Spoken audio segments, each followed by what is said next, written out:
Whenever Jared gives us the thumbs up, we are ready to go. All right, we'll call the meeting to order at 6 o'clock. First item on the agenda is roll call. Okay, Aaron Moran, Here. Chris Zellner, Here. Joel Zisselsberger, Here. Kristen Runge, Here. Nyla Fry, Here. Jack Heineman, Here. and Sam Kaufman. Here. All right, next item on the agenda is confirmation of open meeting compliance. And I can confirm that the draft agenda was published in the Waunakee Tribune on 8/15. Oh, no. Oh, We lost her. Carla is at clerk conference, but. She is. Oh, no. Well, we can confirm that we have posted the meeting in the proper places. The official notice was placed in the paper. The agenda has been made available online. So next up then is public comment. If anyone would like to make a public comment, please fill out a form and turn it into Lauren. Public comments are limited to 3 minutes. If you are online and would like to make a public comment, you may raise your hand and we'll bring you into the meeting. So Lauren, do we have anybody that has turned in a form for public comment? I have not received any. All right. Do we have anyone that is online that would like to make a public comment? I don't see any. No hands are raised. All right. Last call for public comment. All right. Seeing none, we'll move on to consent agenda. And we would like number 5 removed from the consent agenda. Anything else that anyone would like removed from the consent agenda? I'll All right. move approval 1 through 4 then. All right. Do we have a second? I'll second it. All right. All in favor, please signify by saying aye. Aye. Opposed? Motion carries. Item number 5, approval of EV station site host agreement. And Lauren, would you mind introducing this? Absolutely. So the Dane County Office of Energy and Climate Change put out an RFP earlier this summer to invite people to participate as a site host for EV charging. The village staff kind of came together and explored different potential sites of village-owned property and determined that the overflow parking lot at the library would be a potential opportunity to host EV stations, given how much parking is over there, and also its adjacency to the downtown and also multifamily apartments. Really, the goal of this program of Dane County was to offer affordable EV charging to people who don't have garages so that they can access that. So the agreement today is basically signifying that the village of Waunakee was selected as a finalist for this program.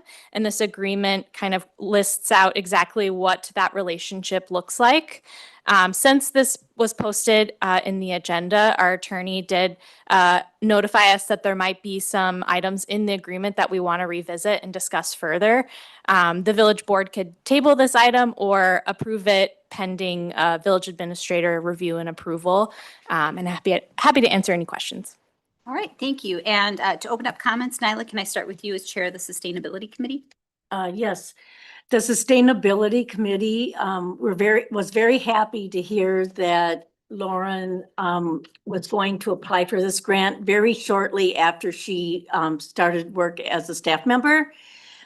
So we are excited about that, and they feel that this would be a good way of starting to action for the village with more sustainable actions. And Joe? That pretty well sums it up. Erin? No, I agree. I think it's a great spot, close to downtown, close to the library, but not necessarily at a building where if someone needed to charge off hours, it's not going to bother like the library or something like that. Chris, any comments or questions? Thank you. Just the fact that our attorney would like to have some concerns, I'd like to know what those are, and otherwise I'm supportive of it. I have an EV car. I'm one of those that has a charger in my house, in my garage, so I can see where it would be very important for someone without a garage to have that, so.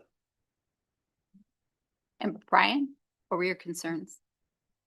I think the agreement's rather one-sided for the county. Examples would be, they're gonna, assuming the village goes ahead with this, they're gonna be putting stuff on our property. If we were gonna have a private developer do that, we would require some form of letter of credit or some type of bond to make sure that if something went wrong, that they would have to pay to put the property back in, or they would have to put the property back in the condition it was before. And if they didn't do it, we would have a financial guarantee for that to happen. That's one example.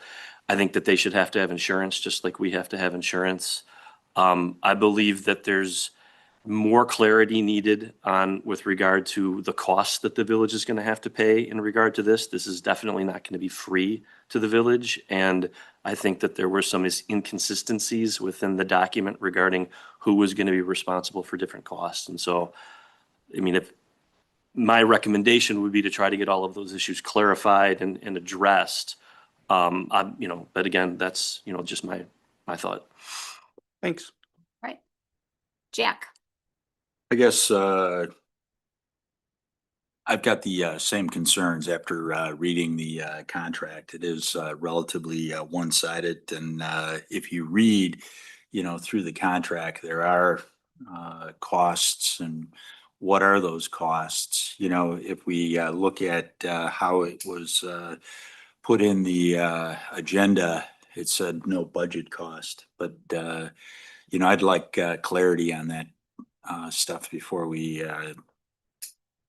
total understanding. I guess the other thing is too, if you read through, they've got a section in there that if they don't get reimbursed from the federal government, then who's responsible? Even if they have this, partially built, then do we pay for the rest of the building? So I guess clarity, tabling it would at this point would be until we get this stuff worked out would be appropriate.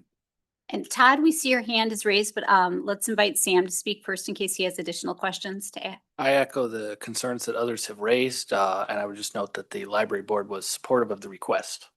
All right, Todd? Yeah, good points. I mean, I'm kind of along with Jack there on the idea of having this brought back to the village board as opposed to approving it with administrator authority. I'm wondering though, maybe Lauren or Brian, is there timing of the essence in relation to receiving an award from the county? Do we jeopardize participation by waiting a couple of weeks to the next meeting? I'm not aware of anything, and to the extent you're going to let me redline the agreement, it's going to be more than a couple of weeks. Because of that, I think it's fair for any more municipalities have received this. So, I've viewed this on behalf of another client and then contacted Todd and Lauren. I think the biggest issue is just to get clarity on what the costs are. And even, if you can't get clarity on the exact cost, what are the responsibilities and obligations of the municipality as it relates to that? And at least once we know what that is, then we can have a little bit more, you would have a little bit greater understanding as to what the costs are. But here, as I read the agreement, my understanding is they're going to pay for the EV solar and they're going to install it, but we have an obligation to get the power to the station. And there's going to be a cost there, and it could be significant. In the tens of thousands of dollars. And I would, that's information that, and maybe I'm misreading the agreement, because again, I believe that there's some part of its clarification, because I think there's inconsistencies, but that's one that jumped out at me, is that could be a major cost associated with this. And there's also, there's termination language where they get to terminate the agreement, and under certain circumstances, if they terminate, we have to pay them. But we can't terminate the agreement if they default, and then they would owe us nothing, even though we've incurred costs. That's examples of how one-sided it is. And typically, when you're dealing with other governments, you try not to have agreements that are so one-sided. I'm not questioning those points, Brian. I'm just wondering if there is any aspect of timing that if there's delay, the county would be concerned about for some reason. Dane County did not indicate a deadline. Okay, thanks. So what is our consensus, and would we like it to come back with some answers to these questions? Okay, generally supportive, but bring it back to us. Yes. Go ahead, Chris. So I'd motion to table this until our attorneys had a chance to review and give us recommendations. Do we need to table it? Yeah, I mean, that's a fine, that's pretty broad. I mean, I don't want it, I just don't want it to be where there's an expectation that it has to come back at the next meeting, because part of this is going to be out of control as to when, obviously what usually happens here is then we'll take a stab at the document. We have to send it to somebody at the county and then get feedback from them. And it's unclear how, and that's not a criticism of the county, it's just we don't know how long that would take. So that'd be my motion. I do want to ask Brian, are we going to spend tens of thousands of dollars for you to do this? Certainly not tens of thousands. But I mean, it's going to be redlined. Fair question. It is. There is going to be a cost associated with redlining the document. With contacting the county, try to find out if there is a deadline. Thank you. Yep. All right, Sorry. go ahead, Is that- please. Yes. In here, it does talk about being able to charge users fees. I don't know if that would help approval discussion if we also had. That's another layer of the onion we need to peel back, Yeah. because part of it is going to be the village has its own utility. And so what we charge people is subject to regulation by the Public Service Commission of Wisconsin. And so, and there's also language in there, I think, where the county is trying to limit exactly the fee that we can charge. And so we have to work through both of those issues too of, is this going to be a regulated activity on our behalf, since Waunakee Utilities is regulated? And what but that's a good question. Would we, to the extent that there are costs, we would be able to recoup those costs through whatever the fees are? Great questions. I just have one, and if we could have staff research, maybe, how much does this cost for us to just do this outside of it? I mean, I know how much it costs to install a level 2 charger at my house, and I assume we have power there because we have light poles in there, so there's power that's in that area. So I don't think it's gonna be a huge cost with that. I just think of how much it should cost. And it shouldn't be tens of thousands of dollars to even install this in all reality. Yeah, I mean, that's obviously any municipality has that option that you just identified. In other words, thank you, Dane. And I'm not saying you're going to do this. I'm not advocating for it, but we'll just handle this ourselves. In other words, it's our property. I firmly believe that the village has the ability in and of itself to install the charging station at the library if it wants to. I'd just rather do it instead of paying a lot of attorney fees, no offense. Or I just think that it makes sense for us to consider that option. Well, and at very least, in case we would like to do it elsewhere, because this is the first one and we kind of have a lack of them. Agreed. Right. All right, so we need information. So with that, if we're tabling this, and are we not asking Brian to look into this until Lauren has information on how much it would cost, or are we doing these things simultaneously? What's our consensus? I would do them simultaneously. Simultaneously? All right, cool. I'm in agreement. I'll change my motion to that, modify it. All right, I think you second. Second. all right. Any further discussion on the motion? Seeing Kristen? none? Whoop. Yes. I just had one question. What was this reviewed by the Sustainability Committee and recommended by them? And if so, should it go back to them for further discussion? The Sustainability Committee didn't take formal action on it. They were informed of this application, but it's all happened fairly quickly. Got it. Okay, thanks. Do we want to get their opinion on it though? Would you? Well, Yeah. actually, we don't usually vote on items because we are an ad hoc committee.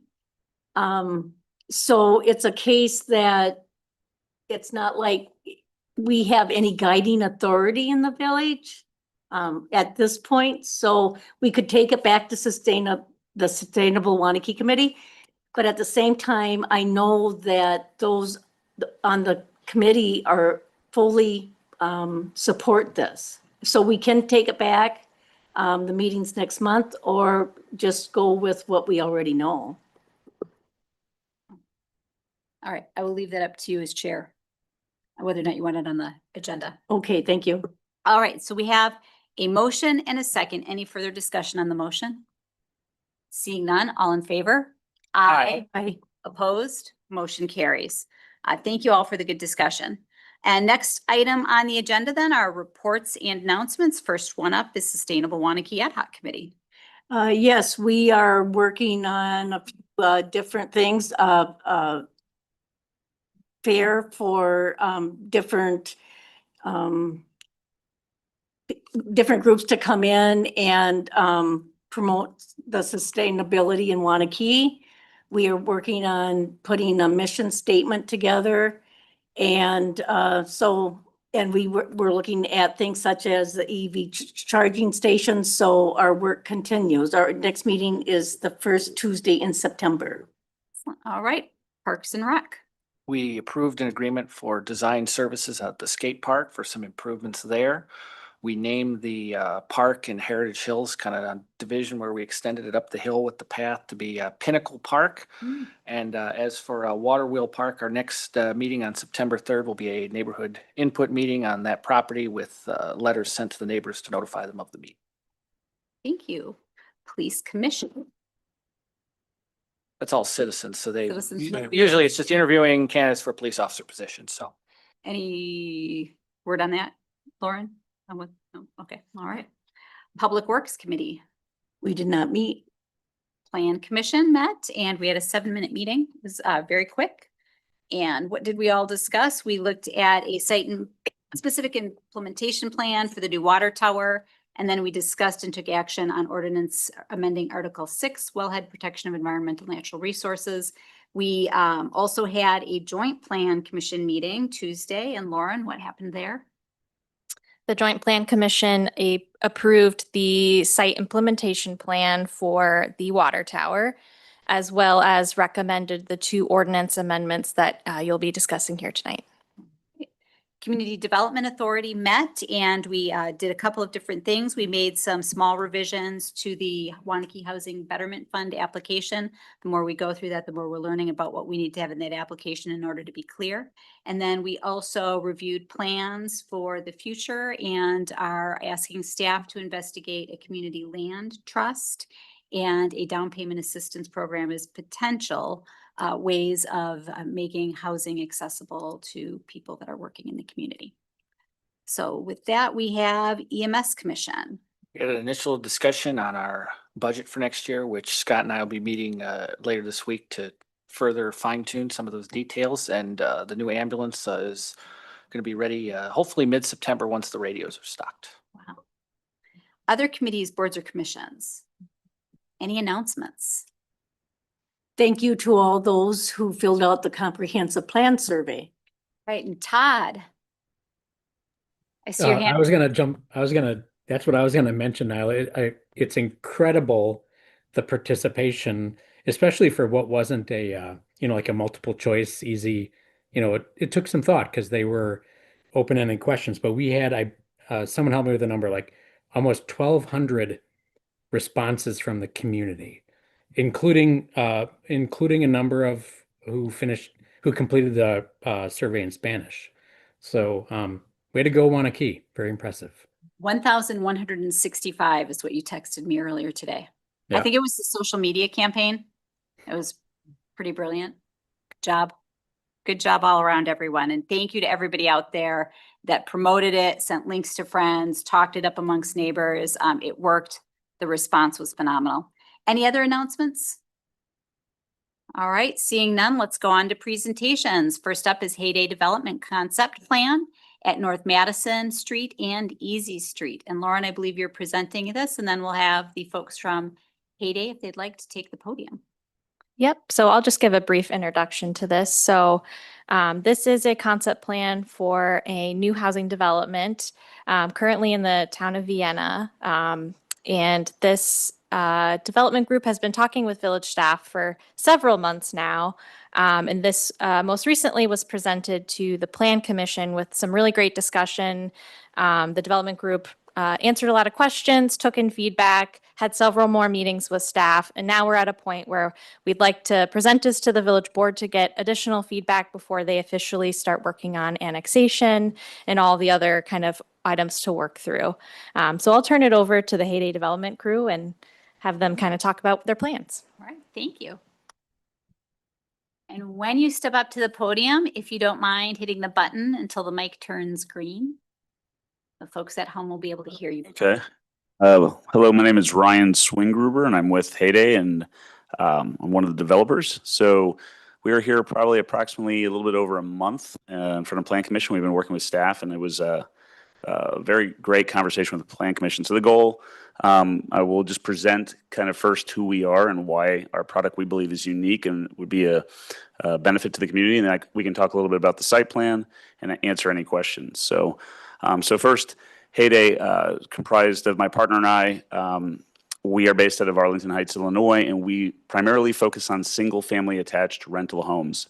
And so I always like to say this, I mean, rental or apartment has such a broad definition. We're very specific in what we're trying to develop, which is first and foremost, single-family attached rental homes. And we primarily focus on single-story. And so why do we do that? It's a universally designed product, which is your highest level of accessibility. And so why is that? There's no step into the unit. There's no stairs. It's all single floor living. And then all your approaches and your doorways are ADA compliant. And the units, the majority of the units are type B. By code, we have to have type A. So those are already accessible with roll-in showers, grab bars, removable cabinets to allow somebody in a wheelchair to roll up to the sink or the bathroom. But given we're type B and we're already universally designed, it's readily easy to adapt the unit to meet those needs. And case in point, in our deal in Sun Prairie or our project in Oak Creek, even though you provide 3% of the unit mix to meet those needs, we've actually had people request that. And a lot of times, by law, you're supposed to adapt the unit if you have people demand over that number. In our case, it's relatively easy because the units are already designed to kind of meet those needs. So why do we design that type of unit? Because we're really trying to design a substitution for home ownership. We're not targeting your traditional renter. A traditional apartment community is 2 to 3 stories, has an elevator, has stairs, higher concentration of one bedrooms, more of a transient renter. There's nothing wrong with that, but they're just at a different stage in their life. We're targeting people using it as a stepping stone into or out of home ownership, right? And so what does that mean? There's a dumbbell that we approach with the target demographic. So first and foremost, it could be somebody younger that's saving for a home, might not be able to afford it today with interest rates or put that 20% down, or they just haven't started family formation and they don't want to live in a traditional apartment. They want something different. And then the other end of that dumbbell are why we design them to be single story and universally designed. Active seniors, baby boomers. This particular demographic's looking to step out of their home, right, and not to have to deal with the snow removal, landscaping, mobility issues, want a lock and leave lifestyle. And what's great about that is that opens up existing housing supply. It's very difficult to find a home today in the market, right, for various reasons. But if we can provide a substitution for home ownership, we can create additional supply in the market, hopefully from people downsizing to our product because it's more convenient for a variety of reasons. For all those reasons, we primarily do 2, 3, and 4 bedrooms. Not a lot of 1 bedrooms, truthfully. Once again, we're targeting a different demographic, higher wages, higher earnings. Evidence of that is in our Sun Prairie community, the average income there for our renters is $130,000. In Oak Creek, it's $150,000. So I bring that up because a lot of the feedback you get in the apartment world is, we're going to create a lot more traffic. We're going to be burdensome on the schools. There's concerns about the incomes and the type of people that live in rentals because it gets a bad rap. The incomes prove that it's a different type of demographic. They're living longer in our units than a typical apartment. Retention in a typical apartment is roughly around 55%. In the single family rental world, which we operate, it's more like 75%. So they're going to be there longer, on average 3 years, as opposed to a year and a half. Additionally, school-age children, we're averaging roughly just about between 5 to 7 kids per every 100 units. So we're not burdensome on the schools either, and that's school-age kids. And then, so to speak a little bit about the apartments, and we can bring up some pictures, but everything has a 2-car direct access garage. Everything has a 22-foot driveway apron, regardless if you're a 1, 2, 3, or 4. And that's incredibly important because we're low density, and that allows us to minimize impervious surface. Because we don't need a lot of guest parking. In your traditional apartment communities, you'll look out the window and you see kind of a sea of asphalt. That doesn't exist in our communities, and that's intentional because we don't provide traditional amenities like a pool or a gym. Our demographic's not interested in that. They have disposable income and they can go to a health club, a Sun Prairie Athletic Center, or a Lifetime, or an Orange Theory. So they prioritize lifestyle, which is low density, it's quiet, it's more serene, walkability, connectivity, the convenience of pulling into your unit for a security standpoint, safety. You don't have to navigate the stairs or the elevators or any common spaces or walk through the parking lot. The units are Class A, on average, roughly between 14 and 1,500 square feet, because primarily 2 and 3 beds, with 2 baths. 9-foot ceilings throughout, all high-end finishes. We're not a merchant builder. We don't cut cost on anything, and it's an important note because we're long-term holders of the real estate. Some developers, there's nothing wrong with this, but it's a different business plan. Our merchant builders, they'll build it, sell it, flip it. Just by the way that we place debt on these things and the way that the quality of the assets that we're building, we look to hold the real estate long-term. We look to 5-year, 7-year debt, permanent debt after construction is over. So that can see us owning these things anywhere from 6 to 7 to 8 years, and so we build them in that manner as if we're long-term holders of the real estate. With that said, I can speak a little bit to the site plan. That's a little bit about our product type. I guess the last thing I'd say is we have 300 units under management. Another question that comes up a lot is, how do you ensure that these properties are well maintained? Is there a third-party property manager?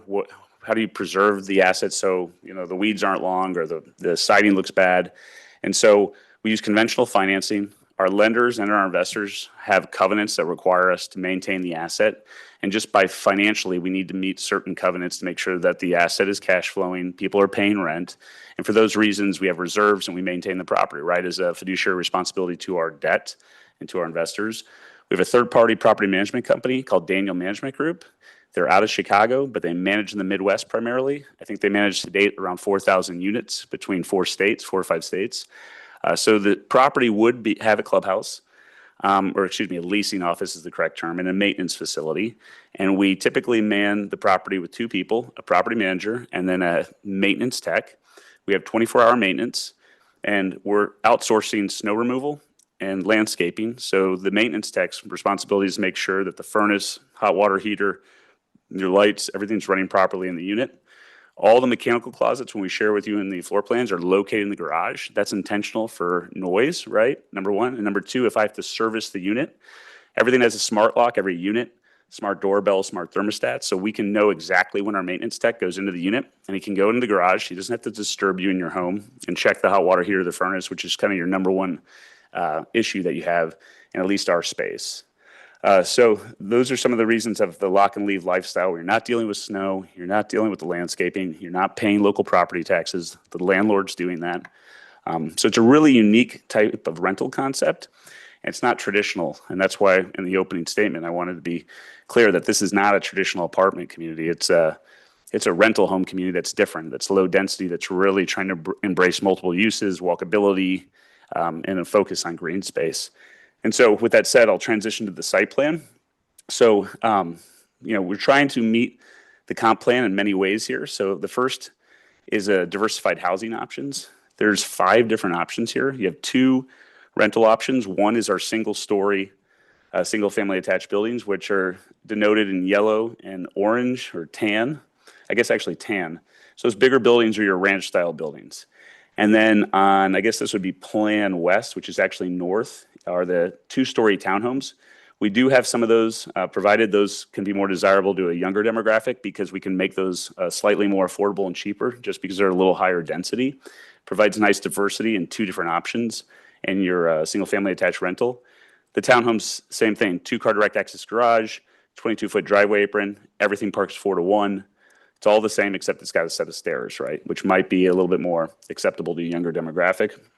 And then from there, we're providing hopefully 3 different for-sale housing options along the northern edge where you see the central green. So those units 1 through 22, those will be your single-family attached for-sale duplexes. And then numbers 22 through, I guess, early 40s surrounding the stormwater basin and the wetland. Those, and then around the perimeter of the communities, are more of your traditional, 1/5 of an acre, 1/4 of an acre, single-family detached homes. And then interior, where you see it says single-family lots, you have a rear-loaded alley, single-family detached, smaller for sale product. And so there's 3 different product types here. We are not single family for sale developers. We have been working with a couple local single family home builders to get direction, which would be the highest and best use and provide diversity on this site. And that's kind of what's guided this particular site plan proposal. The detention, obviously, to the north along buffering our community from the wetlands, which that wetland to the north is approximately 15 acres. And then additionally to the southwest is another 5-acre existing wetland, and we have our stormwater basin there for the homes. Lastly, there's interconnectivity throughout this entire community. The goal here was trying to create a truly walkable experience between the rental and the for sale, and also while creating connectivity to the existing park to the south, as well as Madison Street. And so this drawing probably doesn't do a good job, but we are proposing that we'd have either a 10-foot multi-use path along North Madison and Easy, or it'd be public sidewalks. And so speaking to the infrastructure component of this, in order to bring this development to fruition, assuming that this is something the village would want, we are proposing to extend sanitary sewer force main 2,000 linear feet up North Madison, and we would build a lift station on site, which would eventually service approximately how many acres to the east? I think it's Future acres. I think there's 2 separate developments. It's almost 160 additional acres that could be serviced by that. And then we're also looping the water. We're taking the water from Easy in the intersection of Easy and North Madison and bringing it to this community, but we'd loop public water. And then there are roadway improvements that we're proposing as well with a potential annexation. It would be a urbanization of the frontage of Madison. So that'd be the east side of Madison fronting our street. And then also we're proposing some improvements to Easy. And I've described extending the water and sewer. And so I think it's important to note that that allows for future development, but at the same time, we're not asking for a recapture or any help with our proposal for annexation. And so I think lastly, I would say that the site plan in front of you has 10 acres proposed of open green space. The central green would be a 3-acre public park. And then we have a 2.5-acre kind of private park you can see planned north of that central green. And so once again, open space, low density, very quiet community is kind of what we're going for, given our target demographic. And so it's a little bit about us and who we are. We have 300 units under management, as I said earlier, 1 in Sun Prairie, which is 170 rental homes. That is 100% occupied. And then the second project that we broke ground on that we just completed is 130 rental homes in the city of Oak Creek, just south of Milwaukee. And I would encourage, if we advance the conversation, we have references from both mayors and both communities, and we had a fantastic experience working with both of those groups, just like we hope to do with you folks. So at this time, we're happy to answer any questions about who we are, our product, or the specific site plan. Oh, the images? Yeah, we could show the images quick, sorry. I was describing the finishes, but a picture's worth 1,000 words, so.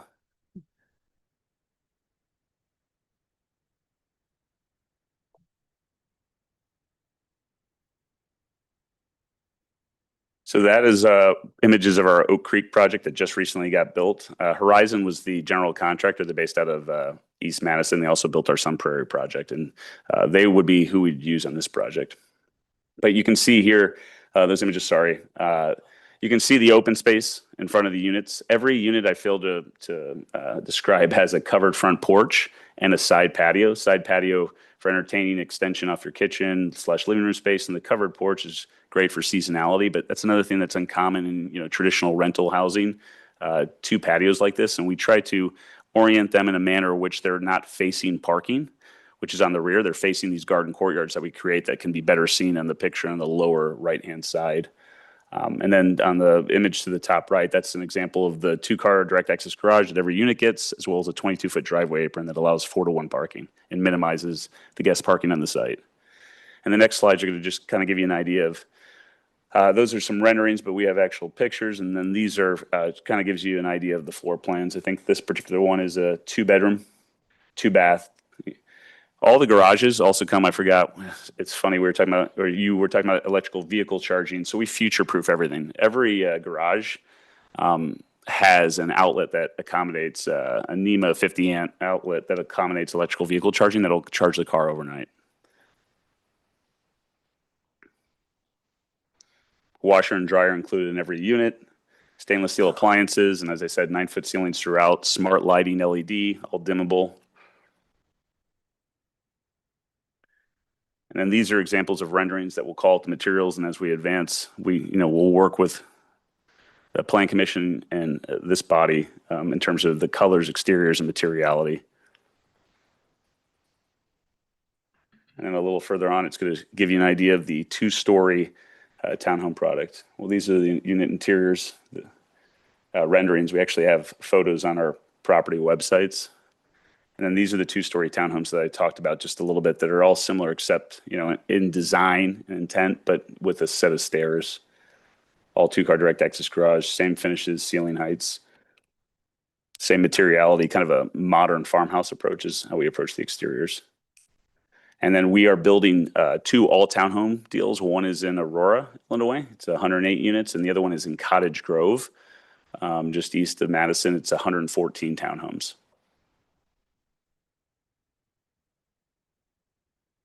And that gives you an idea.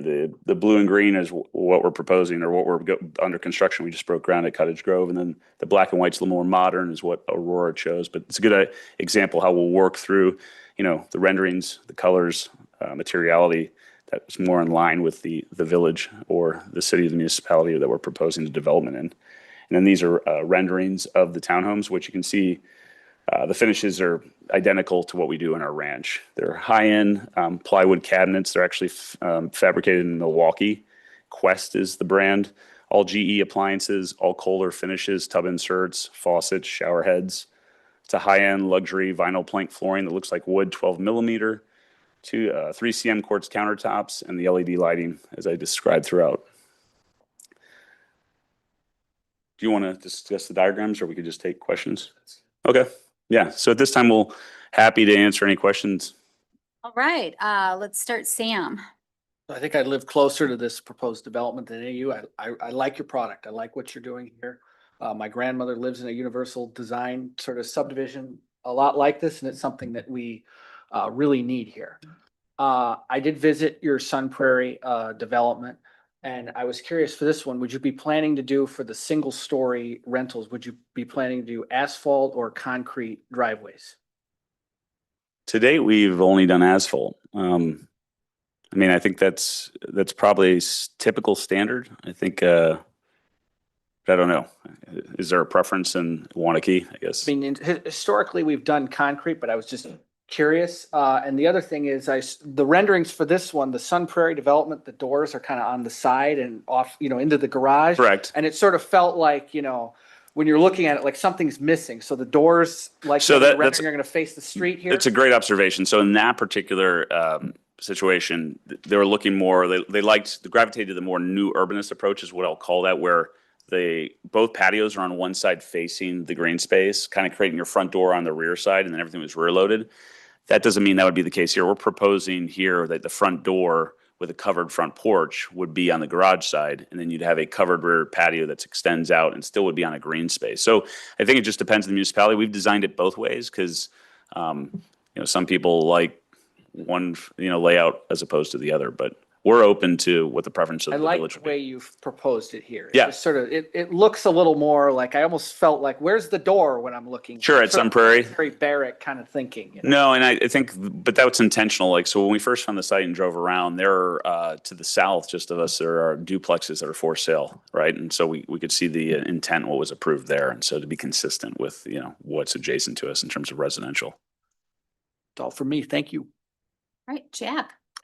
Yes, what do you propose? What are you budgeting for rent? Yeah, so rents vary. The range, we talked about this last time, is anywhere from starting at $2,100 all the way up to like $3,100. The average comes out to roughly about $2,500 a month. Sometimes that can be sticker shock because if you're used to an apartment, the median price of a Class A apartment throughout the United States right now, I think, is just around $2,000. But what I always remind people is for $2,500, you're not doing landscaping, you're not doing snow removal, you're not paying property taxes, you're not doing repairs and maintenance. That's all included in the rent. And so the landlord pays the property taxes, the snow removal, the landscaping. And then you're also getting the 1,500 square foot unit, either a 2 or 3 bedroom, right, at that average. So a typical apartment is a 1-bedroom. So we're bigger by nature and just different in what we're offering. Nyla. Okay, first of all, I want to applaud you for coming right out and saying that you're not asking for financial assistance with this project. That is great. Now, bear with me. I'm going to bring up questions that people from the community have come to me and asked, as well as some that have come up in the past. It's funny that Sam brought up a military barracks type, because I did not have the time to go to Sun Prairie, but I know somebody who went to Sun Prairie and looked at what you have there. And they said it reminds them of military housing. And I asked, why they said that. And they said, because everything's pretty bland coloring. In one of our other developments, we had the same feedback. Many shades of gray is what was there. And they just felt it looked very boring. So if you could pay some attention to that and not have it just blah is what it came down to. The site where it says the multi-use path or sidewalk, is that on both sides or one side of the street? So there would be a sidewalk on each side of the street. I think it's hard to see because of the line weight and whatnot. The multi-use path is 10 feet wide. It's asphalt. It can take like a ATV, a golf cart. In Sun Prairie, we did one along Bird and Eggery, and then one to the middle of the community to connect to an existing park. We dedicated some land there. In this case, we just work with staff because there has been some comments that maybe a 10-foot multi-path wouldn't be the preference, it would just be sidewalk. But on both sides of the road, to answer your question, we would have pedestrian walkability either through the multi-use path that's asphalt or a concrete sidewalk. Okay, thank you. That makes me very happy to know it's on both sides. Okay, is the park a private park, or is it a public park? So the central green is 3.2 acres. We're currently proposing it to be public. If you see, we have some access here. So the goal would be considering, I think it's at Northridge Park is what it's called to the south. That's more of a rec park. We see this more as given the fact there are sidewalks on both sides of the road and sidewalks through all our community, and I didn't speak about that. We want it to be a walkable community because the data shows that active seniors, baby boomers, empty nesters, they want to get out, they want to walk their dog, they want to be social, they want to have the patios, and they want the exercise. And so we want to create that connectivity. But right now it would be a central green space. We've talked a little bit that we'd work with parks. I don't want to suggest what I think is going to be best there. The municipality and the public should kind of weigh in on that, because I think the best way to do that is you have to take a comprehensive look of what are all the parks in the area, what's close by, what do we already have, what are we missing? Maybe it's a gazebo or a sitting area, maybe it's outdoor adult workout equipment for the reasons I just described with active seniors, but that's long-winded. But the central green is intended to be public. The one to the north is obviously in the building, so that would be private. And the goal is to connect this to North Ridge to the south and also to North Madison for walkability to walk further south if you'd like. Okay, I'm glad to hear that, because one of the concerns that was sent to me was that Waunakee in general is creating gated communities without gates. So I wanted to make sure that, some of the parkland was going to be public. And then you answered my question about the price points. So thank you for the presentation. Yeah, and the one thing I'd just comment on the exteriors is we will create an exhibit and we'll work with you. And I kind of showed the other renderings and some colors and materiality, because I think the goal is to get something that everything kind of buys in on. I mean, we're not going to cover the entire building in brick or anything like that, but I think we can work with materiality and options that we have. I would agree with you that I'd like to add some more colors too. I think it would be interesting to explore maybe various colors that are a little bit more pronounced in the building. It's always safer to just go, your grays and blues, but we'd work through that with you guys. Okay, thank you. Right. And all public parks are accessible to all residents. We need to emphasize that when we hear that. Yeah, for sure. But what my thing was they have a couple different areas of park space. One's central green and there's another park space down there. Yeah, no, we need to, if we hear. Oh yeah, and and I apologize. That's a good catch. The one that's adjacent Madison would also be accessible to the public too, right off of Madison. So I think I misspoke when I said there's a 3-acre change central green. That's public.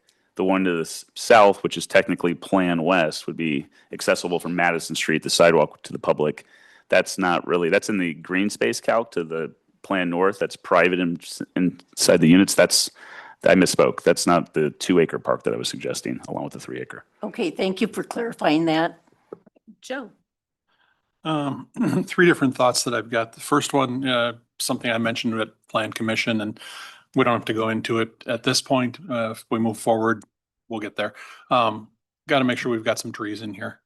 A couple of the pictures look kind of sparse, and some of them were illustrations. I think a couple of them were actual pictures. Sure. But we just want to make. Yeah, I sure mean, we got that. whatever the minimum requirements are, we'll work with you guys to spec caliper, quantity, and placement. Awesome. Second one has to do with sidewalks. Nyla was talking about the sidewalks in the single family home area. Is there a sidewalk through the rental area? Correct. Yeah, and this is an early concept site plan. I mean, you don't get all the details on here we'd like, but yes, you would have sidewalks going through the rental community and connecting back out to the single family for sale product that you can, on that particular side of the site plan, you can see that there are sidewalks, I believe, drawn for both sides of the streets. If not, that's the intent. Yeah, yeah. I kind of figured that was the case. We're never gonna, yeah, I mean, But we feel strongly about the open space and walkability, and I talked a lot about it. We're gonna make sure there's sidewalks everywhere. So. excellent. And then the last one, the wetland that is to the north, are you intending to take ownership of that? Currently, no, that is not a would part not. of the discussion with the land seller. Okay. My concern with that is because of what it is, do we end up with this strange island of wetland at some point in the future? So I don't know, that's probably more of an internal discussion, but that's all I had. Chris? I asked all my questions at Plan Commission. I do have one. The areas to the east on Easy Street, the owners of that property, have you had any conversations with them first? And then second, from an access standpoint, going that direction, is it that we don't want to connect potentially up that way? Because there's no roads that are leading to the east. You're saying if this was turned east as Plan North, you're saying Yeah, move to in the that direction. to So the top of the yeah, street. that we have that small acreage that's been carved out in the corner, that homeowner. If you, sorry. I think he's talking about the roadway. Further up where the word's gonna say snow storage, that's. Yeah, yeah, owned by so- One owner. That Oh, works. this property. Yeah, yeah. Got it. So You're what- talking about future connectivity. Okay, so you can speak to the right of way. No. So what's not shown on here is there will be a full dedicated right of way for that 66-foot right of way for the street that's heading east-west. That right of way will be dedicated so that can be built at a future date if there is connectivity to that parcel for future development. We're And- just not showing it built right now because it's a road to nowhere, and it would actually I think it would exceed 150 feet for a dead end. And so there's just really no reason to put that in until there's a need to do so. And when that's put in, who would be responsible to put that in? I think we reserve the funds to pay for that at that time. Okay, thank you. All right, Aaron? Yeah, many questions and comments have already been said, but I appreciate the unique type of housing this could bring to the village. I think it's really important, and it's obviously hard to do with housing to have everything be universally designed, but I think it's really important to have a range of options, and especially in different locations around the village. Where this is really great straight shot south down into our downtown, which I appreciate. I like that it's lower density because it's like the edge of town, it's more rural, keeping some of that green space. I guess it's not really green space right now, but the impervious surface and such. I guess I don't love,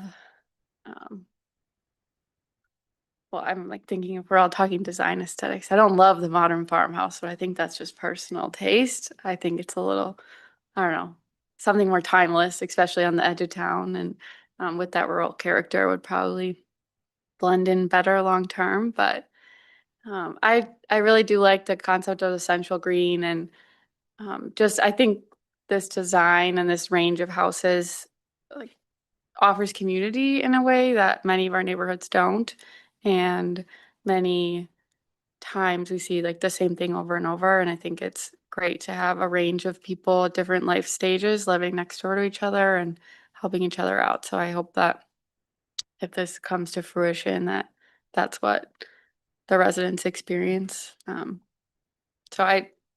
It's exciting that we have other options proposed in town. And yeah, I appreciate all the thoughtful comments and the careful consideration when we're talking about growing and annexing other land into our village.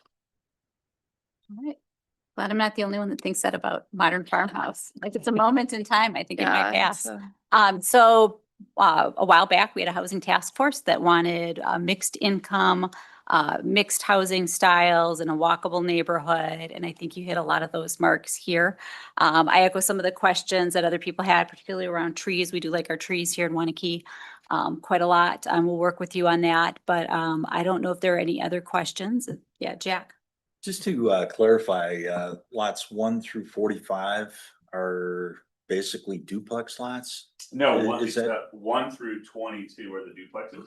okay? And I did a poor job. The perimeter are the, fifth of an acre, quarter of an acre, single family detached. And then these are single family detached too, but they're a little bit tighter on the setbacks and they're rear loaded, where these are all your traditional front loaded garages.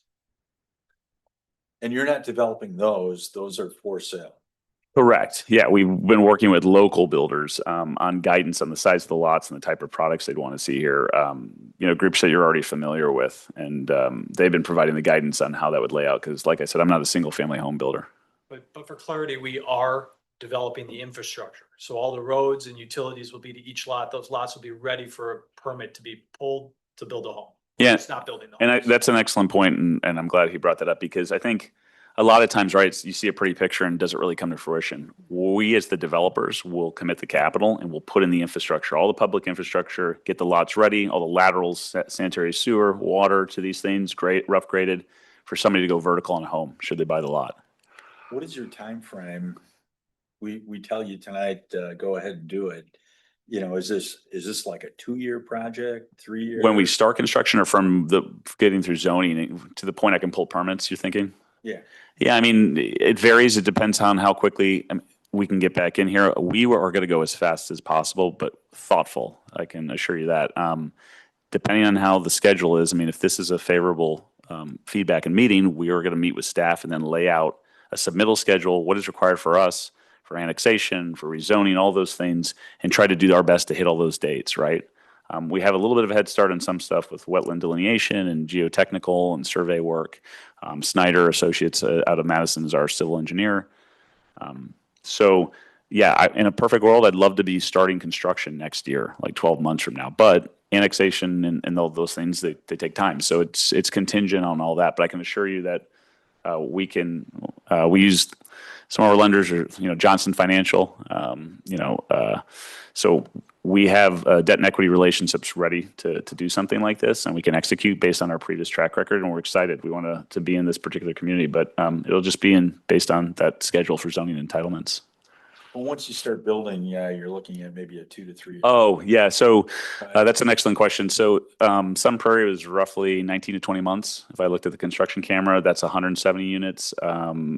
Oak Creek, we got a little bit better on that one. That took about 15 months. That was 130 units. I'm guessing the size of this, it's about 18 to 20 months.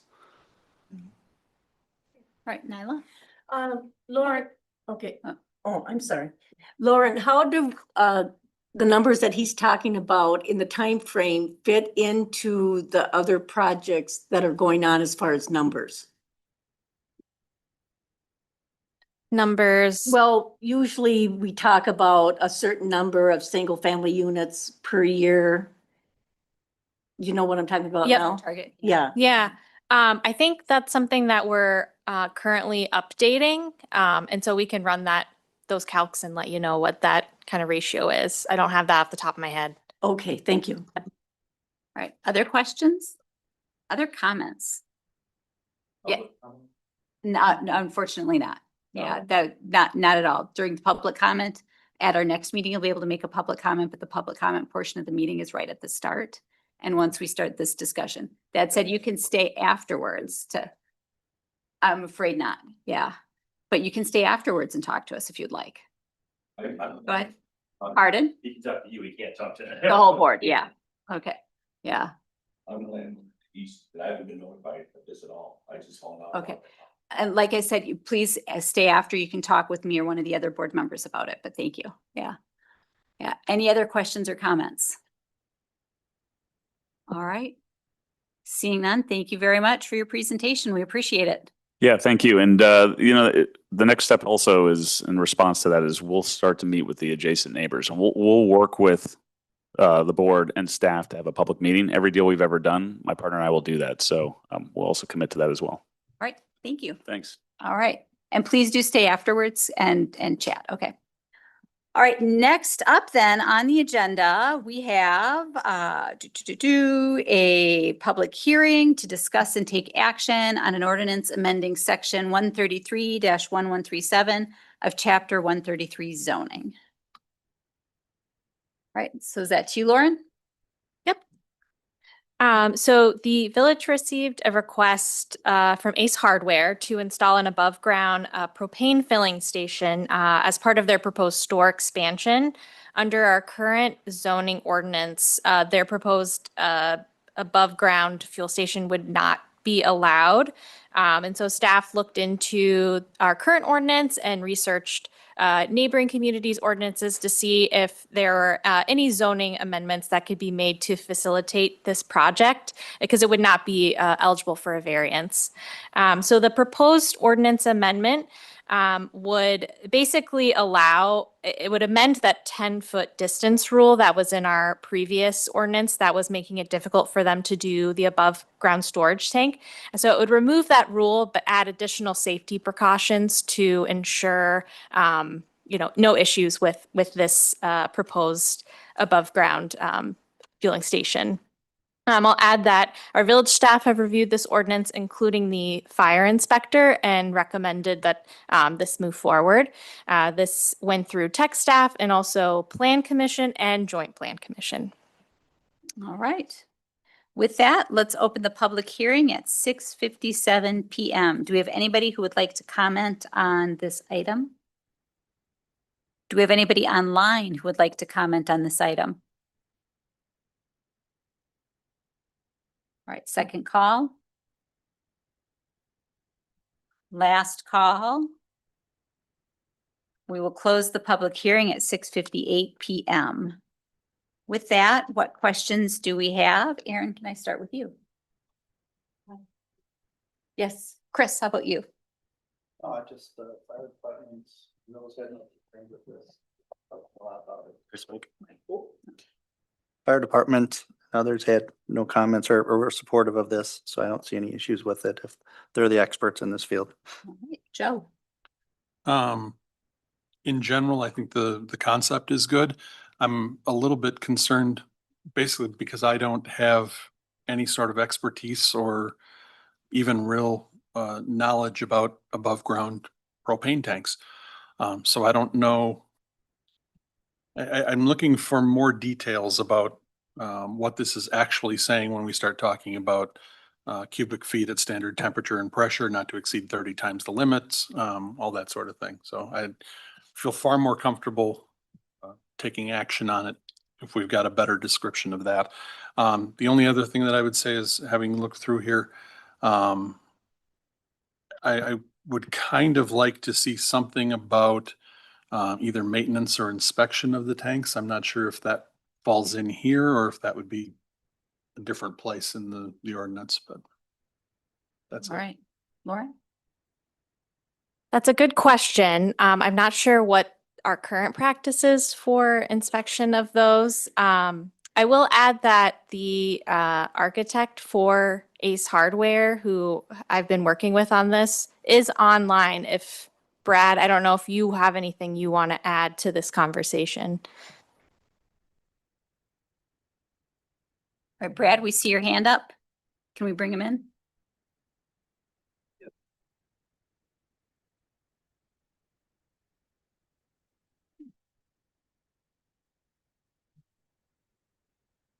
He's able to talk. All right, Okay. Brad. There we Yes, go. can you hear me? We can hear you. Okay, great. Thank you. Yeah, appreciate the time.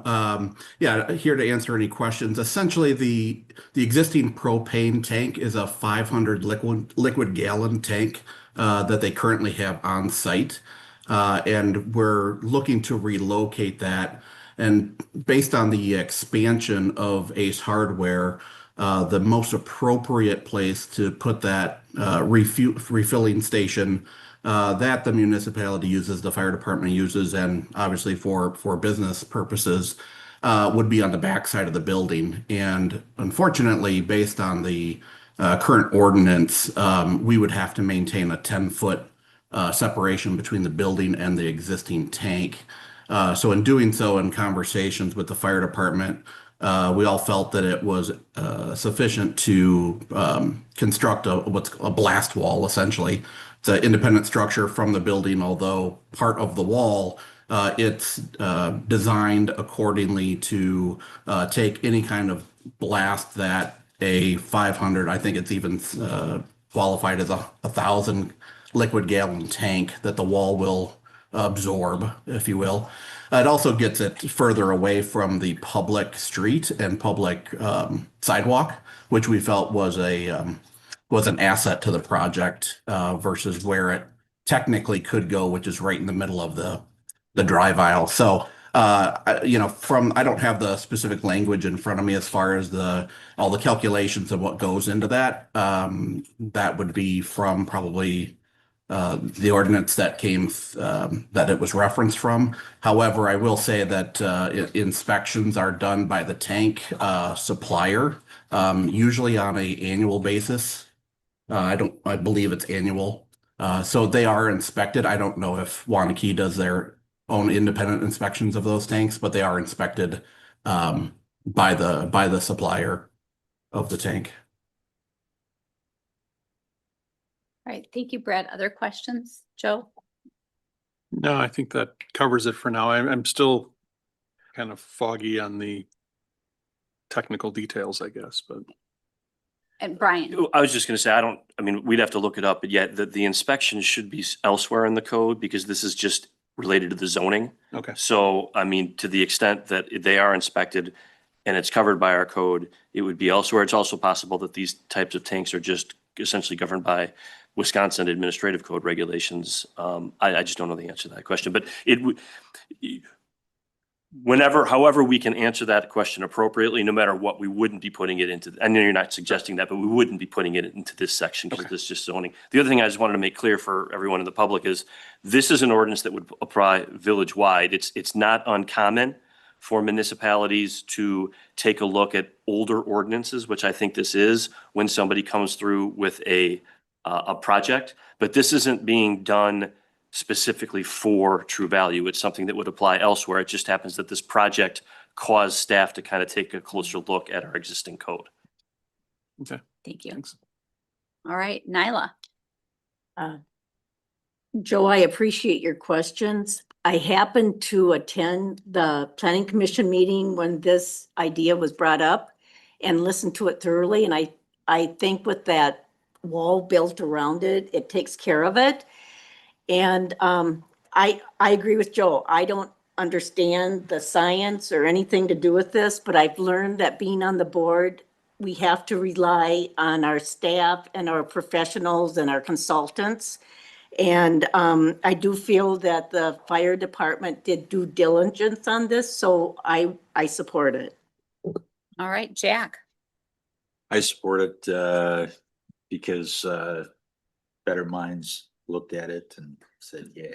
All right. All right. And Jack, you're an engineer, aren't you? Yeah. Yeah. All right. Okay, cool.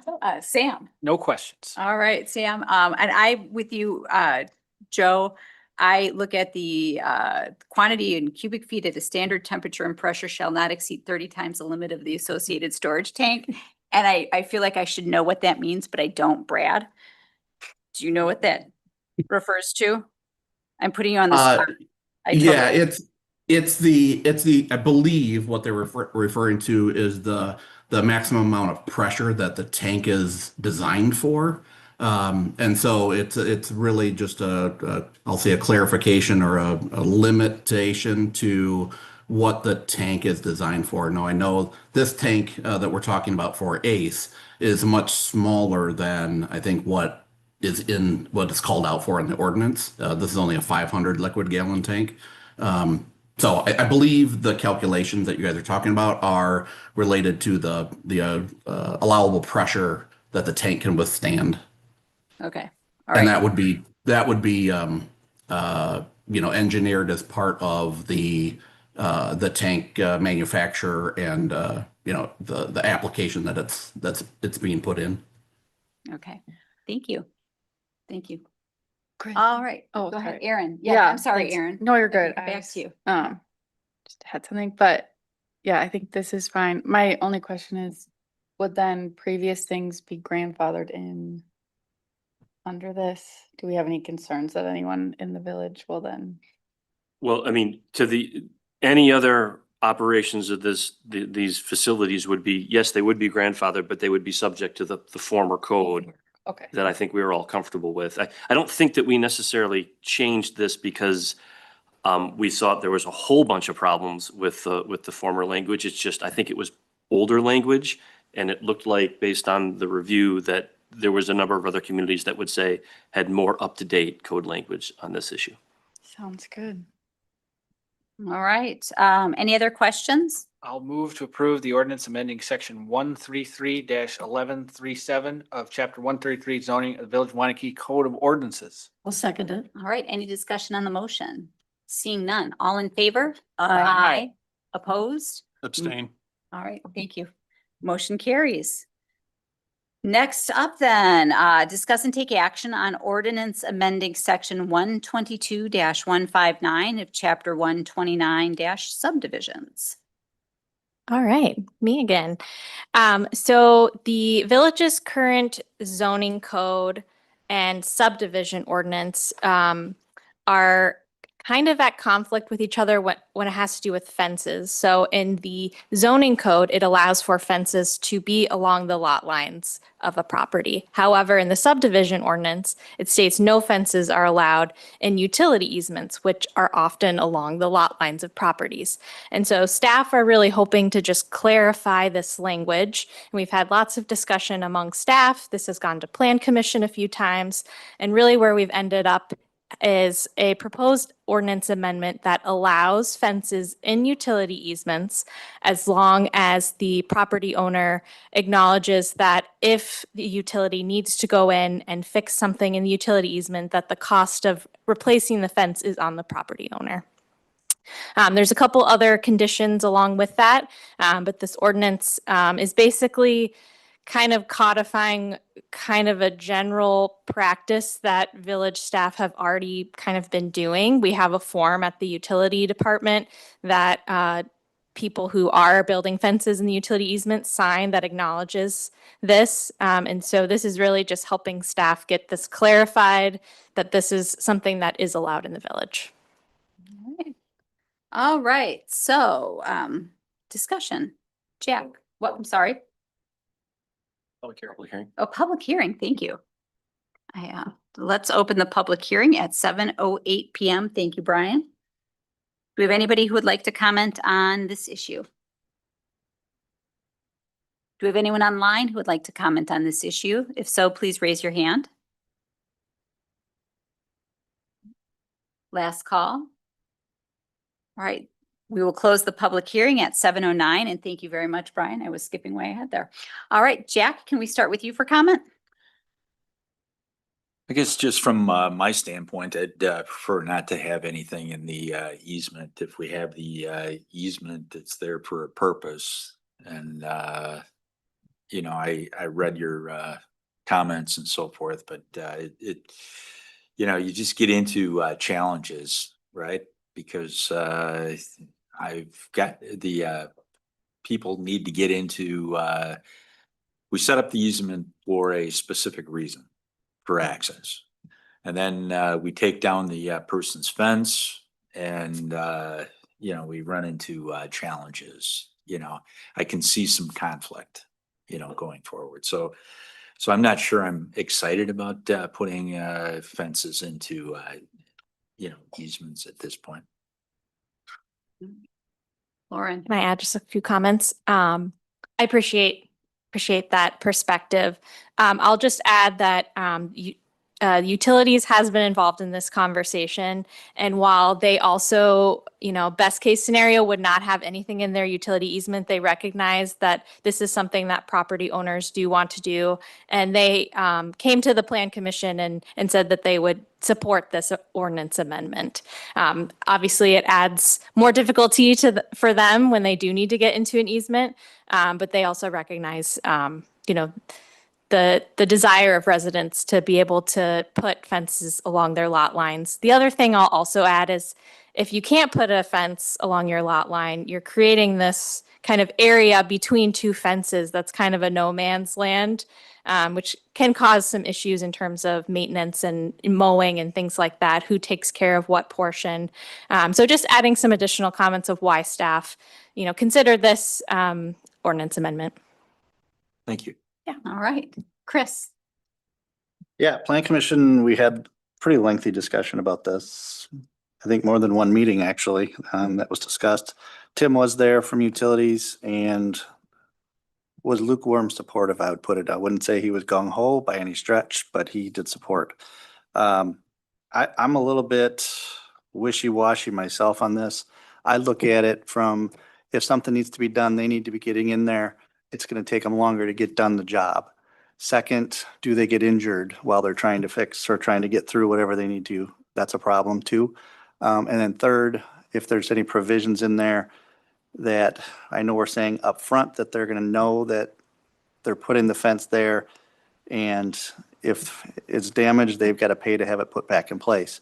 Is there something that's in there for the next owners after the sale that they're notified in some way other than little print in a sales contract?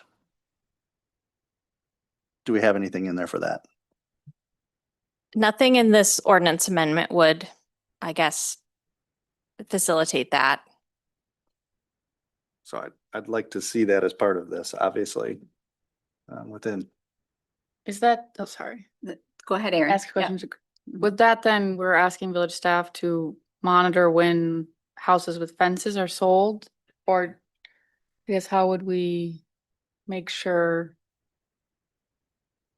I think we need to record it on the deed and then trust that they're gonna read, Yeah, that when they make their purchase offer or complete their purchase.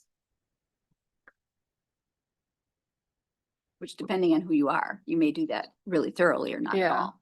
And that goes back to what Jack was saying with Mhm. down the road, there's going to be issues or trouble as a result.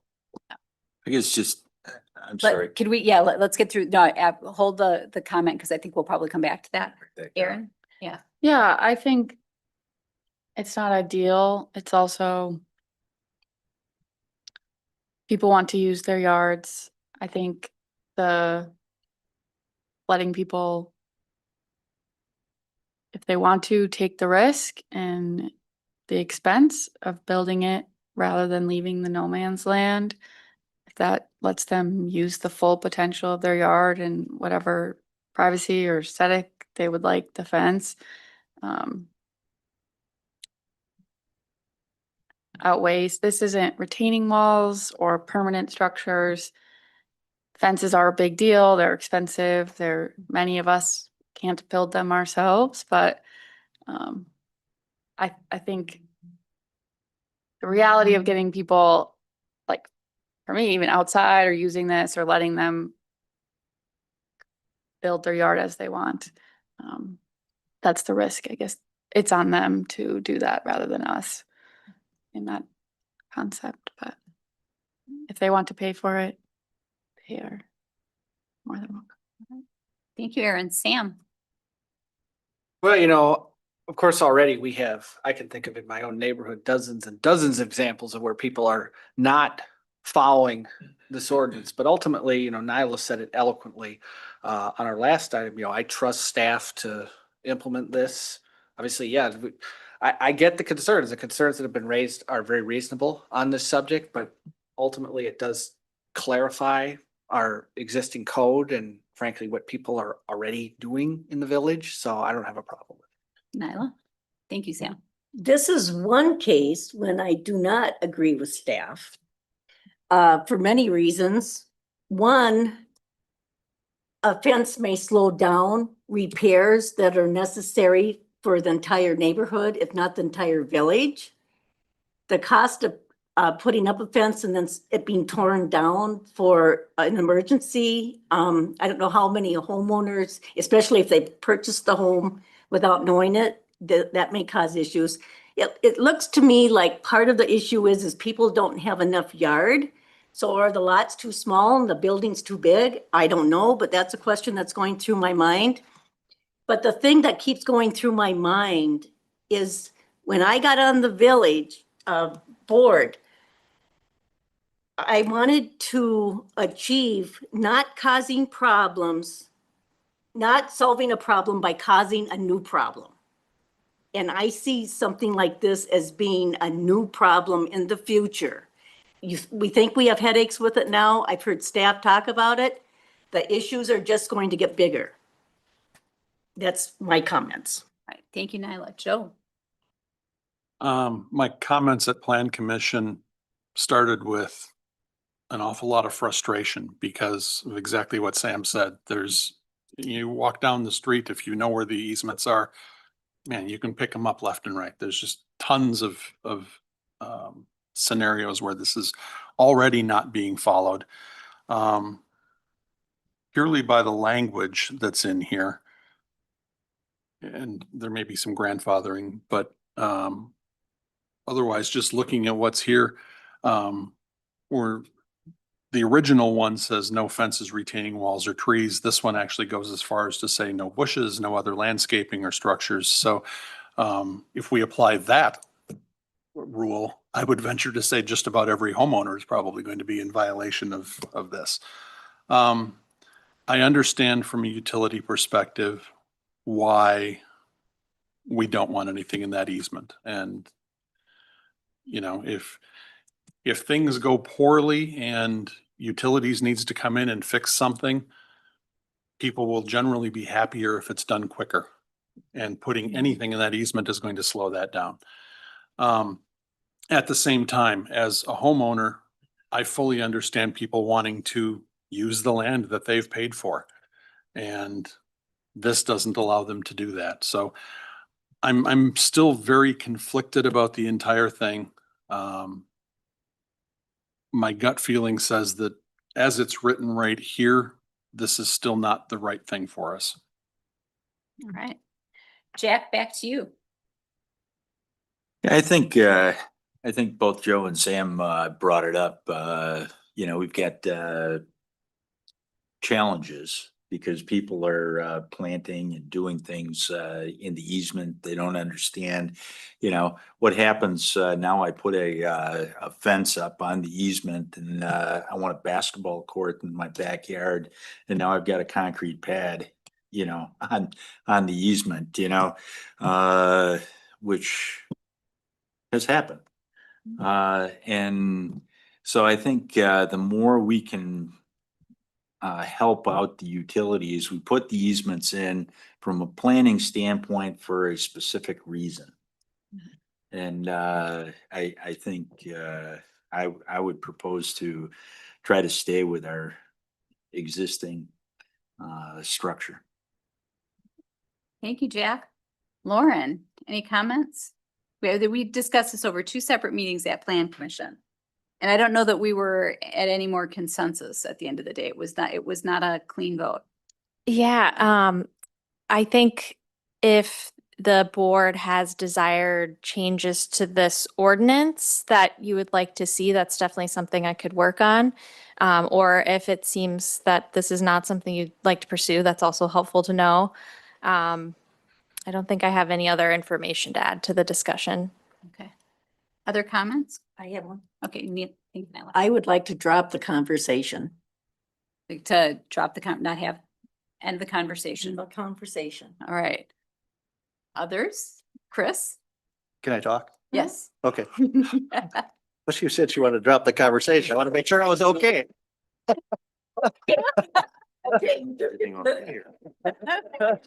Can I clarify something? So we will have to do something because right now the codes aren't talking to each other. Okay. So it sounds like what Nyla is suggesting is actually amending this ordinance to just say nothing is allowed in easements.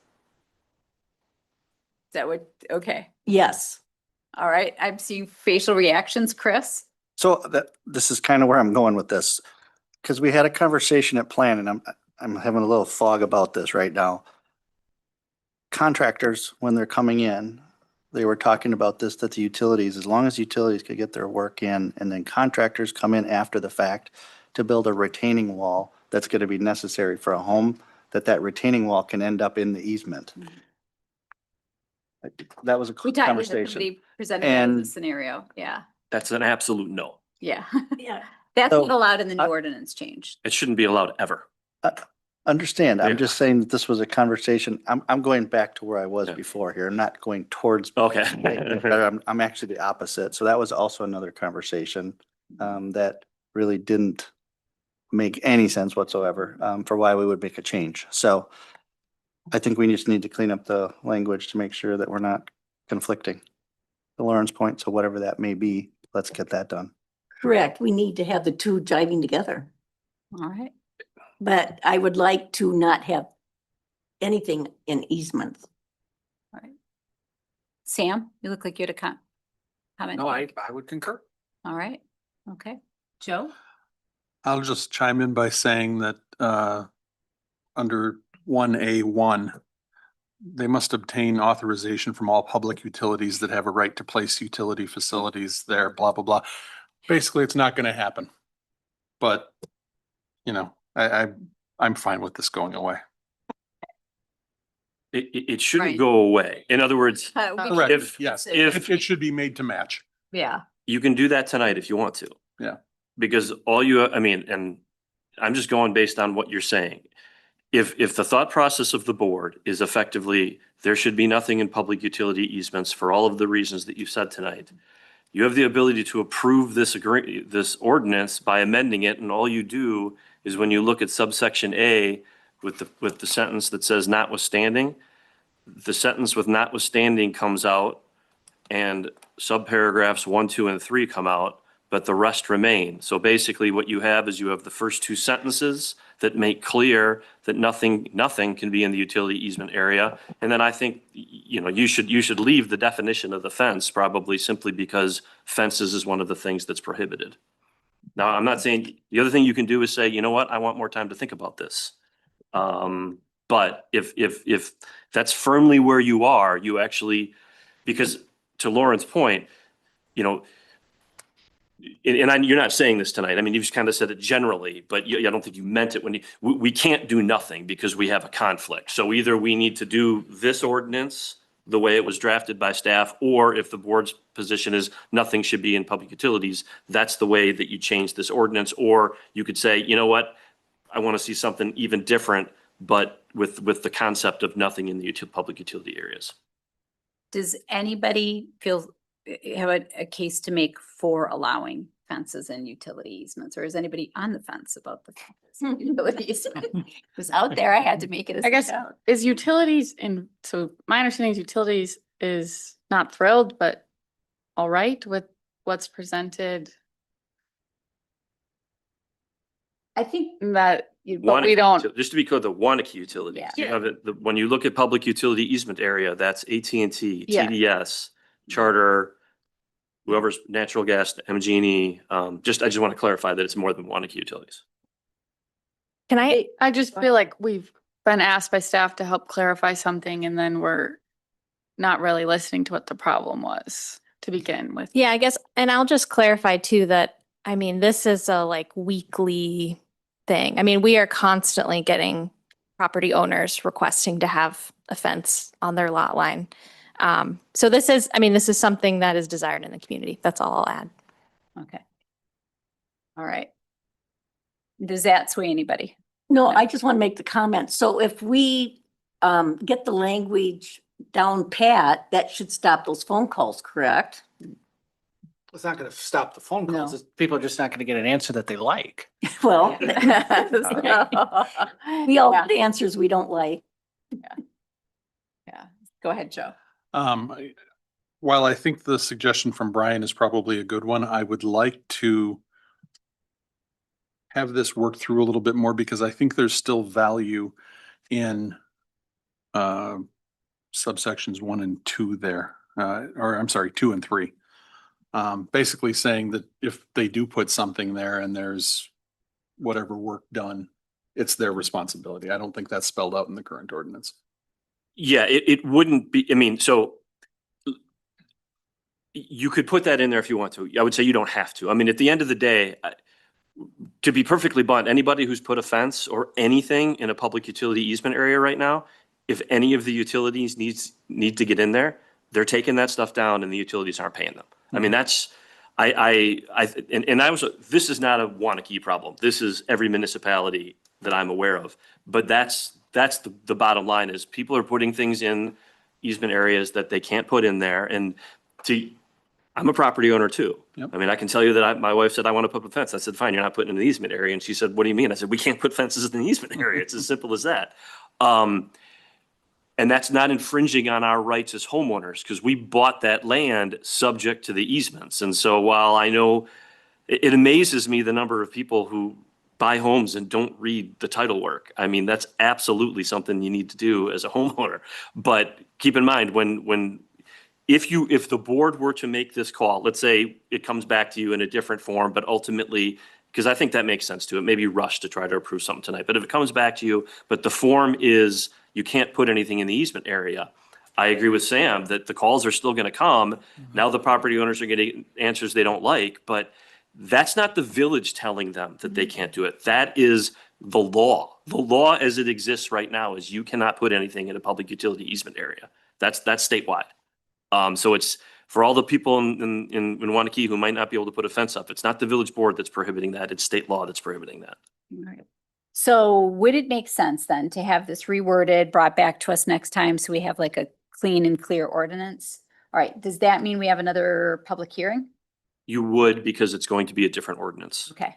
And it should be noted that nobody showed up online or in person to comment on the fences now. Yeah, I So- don't think that you need, I mean, it's up to you all as to you want to. I don't think that you necessarily need to run it through Plan Commission because this is ultimately your decision. And I think you've made your position pretty clear tonight, but you can run it through Plan Commission if you want to.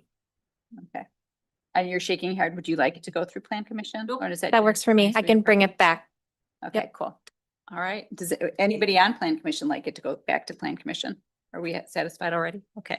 Jack? Yeah. So if we made these changes as you suggested, we could vote on it tonight and move on. We could. I think it would be better to have a clean copy of the ordinance and have the public hearing on that ordinance. Because we're flipping and making it the opposite of what was proposed tonight. Okay. Yeah, just for All right. fine. benefit of public good. All right. Thank you all. And with that, what is the next item on our agenda? Let us look here. It is our ethics discussion. So business item number 1, work session with consultant to review village ethics code. So, and is that Todd, you're introducing that?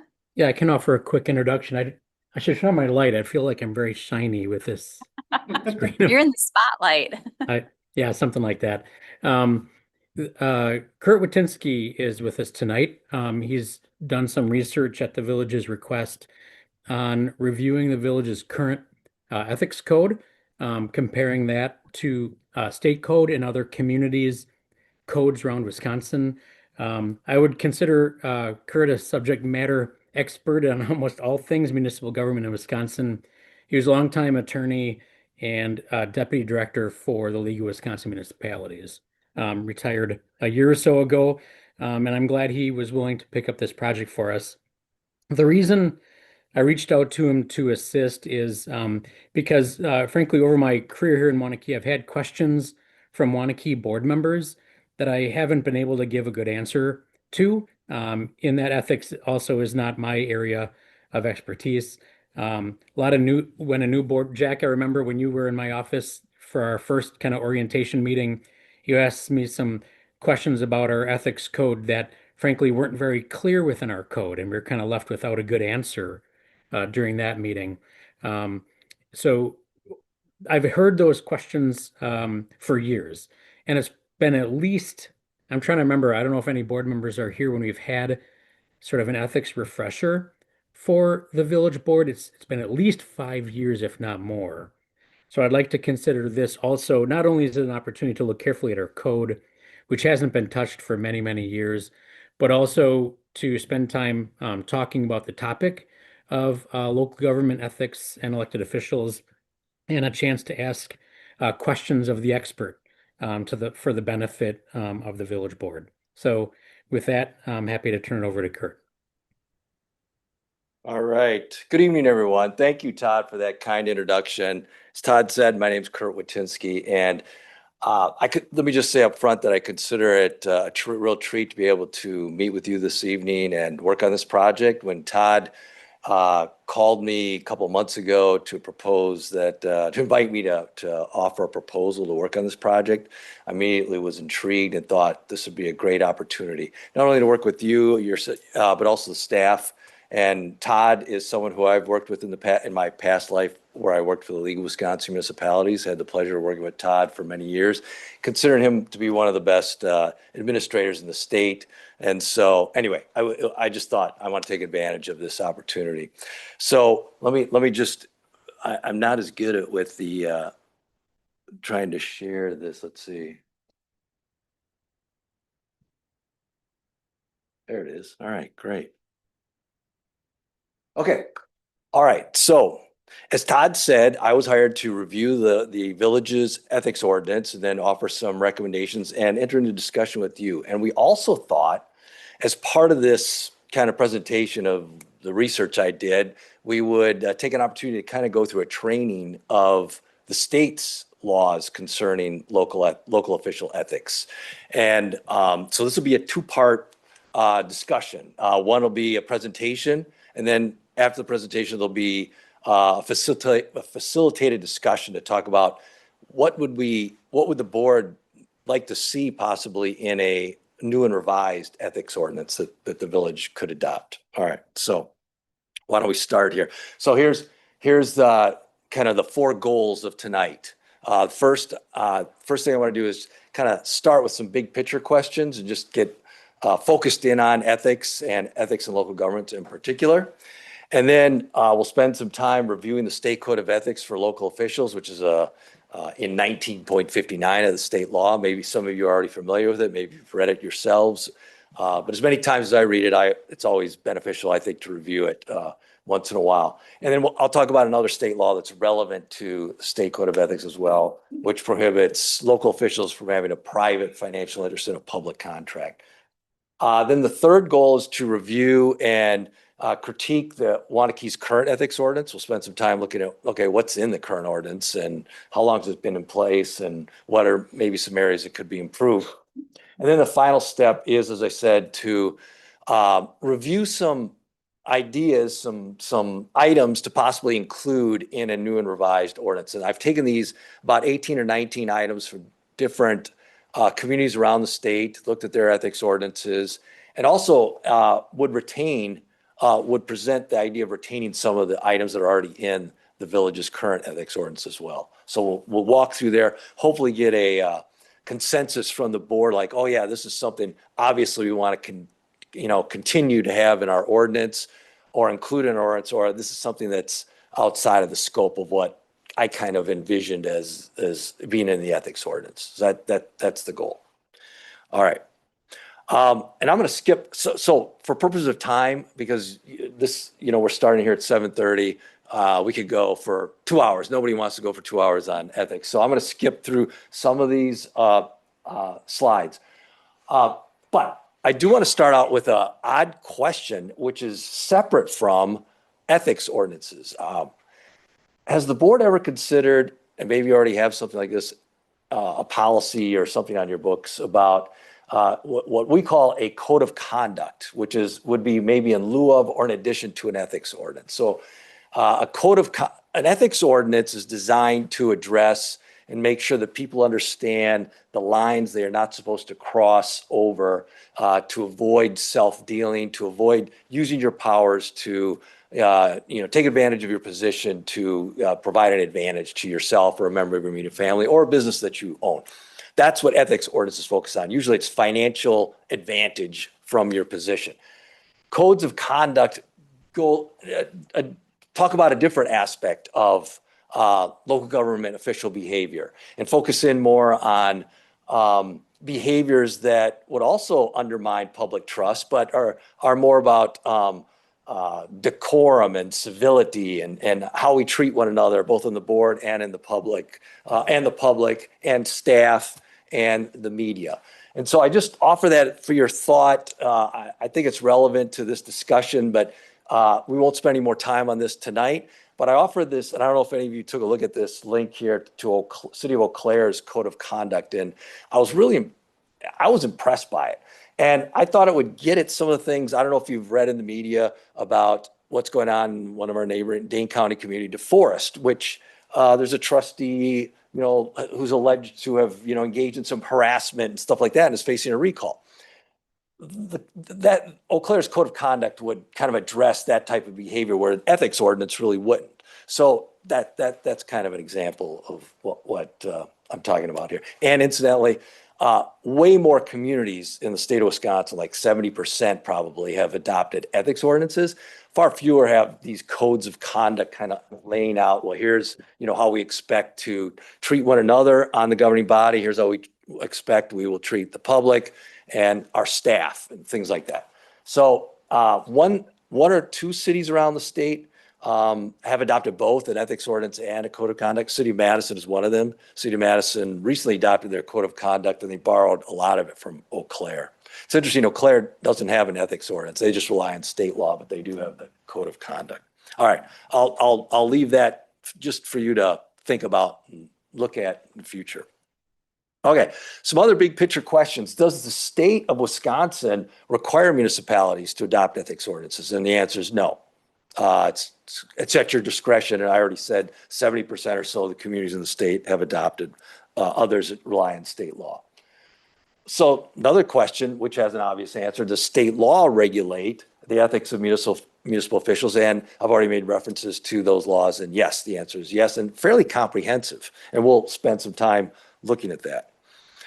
So if the state regulates local official ethics pretty comprehensively, why should a municipality adopt, or in this case, retain an ethics ordinance? What are the pros and cons? And I want to just spend a couple slides on that just to kind of get you thinking about that. So clearly, the top reason for adopting an ethics ordinance or retaining an ethics ordinance is to kind of ensure the public and put the public on notice that we value integrity in our local government operations, and we want to communicate that, and we want to establish some rules and regulations to govern ourselves, and that's why we adopt ordinances. But there are other more practical reasons beyond kind of communicating our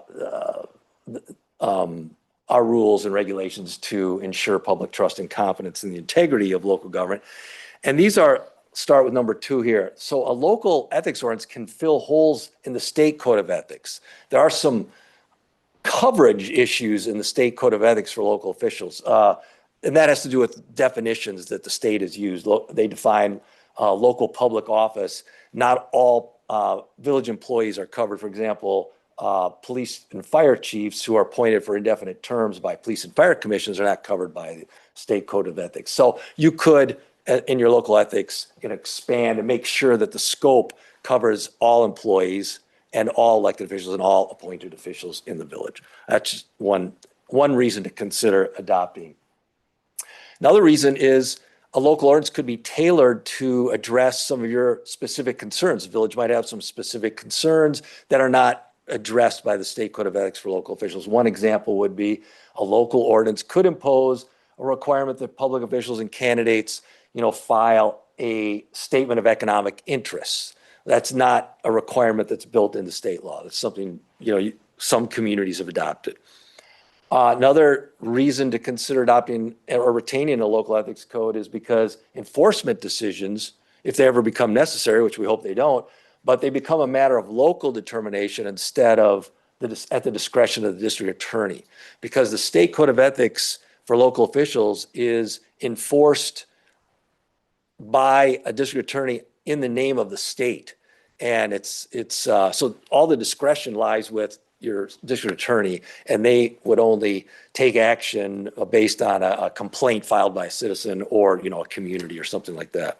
So, and then finally, an ethics ordinance could facilitate educating new members of your village board or new officials in general that come to the village and start working in the village. So it'd be an onboarding and a training tool for communities to use. Now, what are some reasons to hesitate or concerns about adopting an ethics ordinance or maintaining your current ordinance? Well, one is a more robust ordinance that maybe has a provision that requires a candidate to file an economic interest statement or incumbents to do so. That may unintentionally discourage qualified individuals from serving. Maybe people don't want to share some of their most private financial information, properties that they own, the debt that they owe, their sources of income, their amount of income, stuff like that, which are usually in these statement of economic interest. So that's just something to kind of bear in the back of your mind.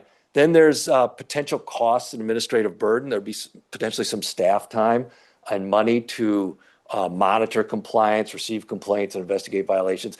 I'm guessing that there's not a lot of that activity with respect to the village of Waunakee. There's not a lot of complaints and staff time used, following up on those complaints, but who knows? Could happen.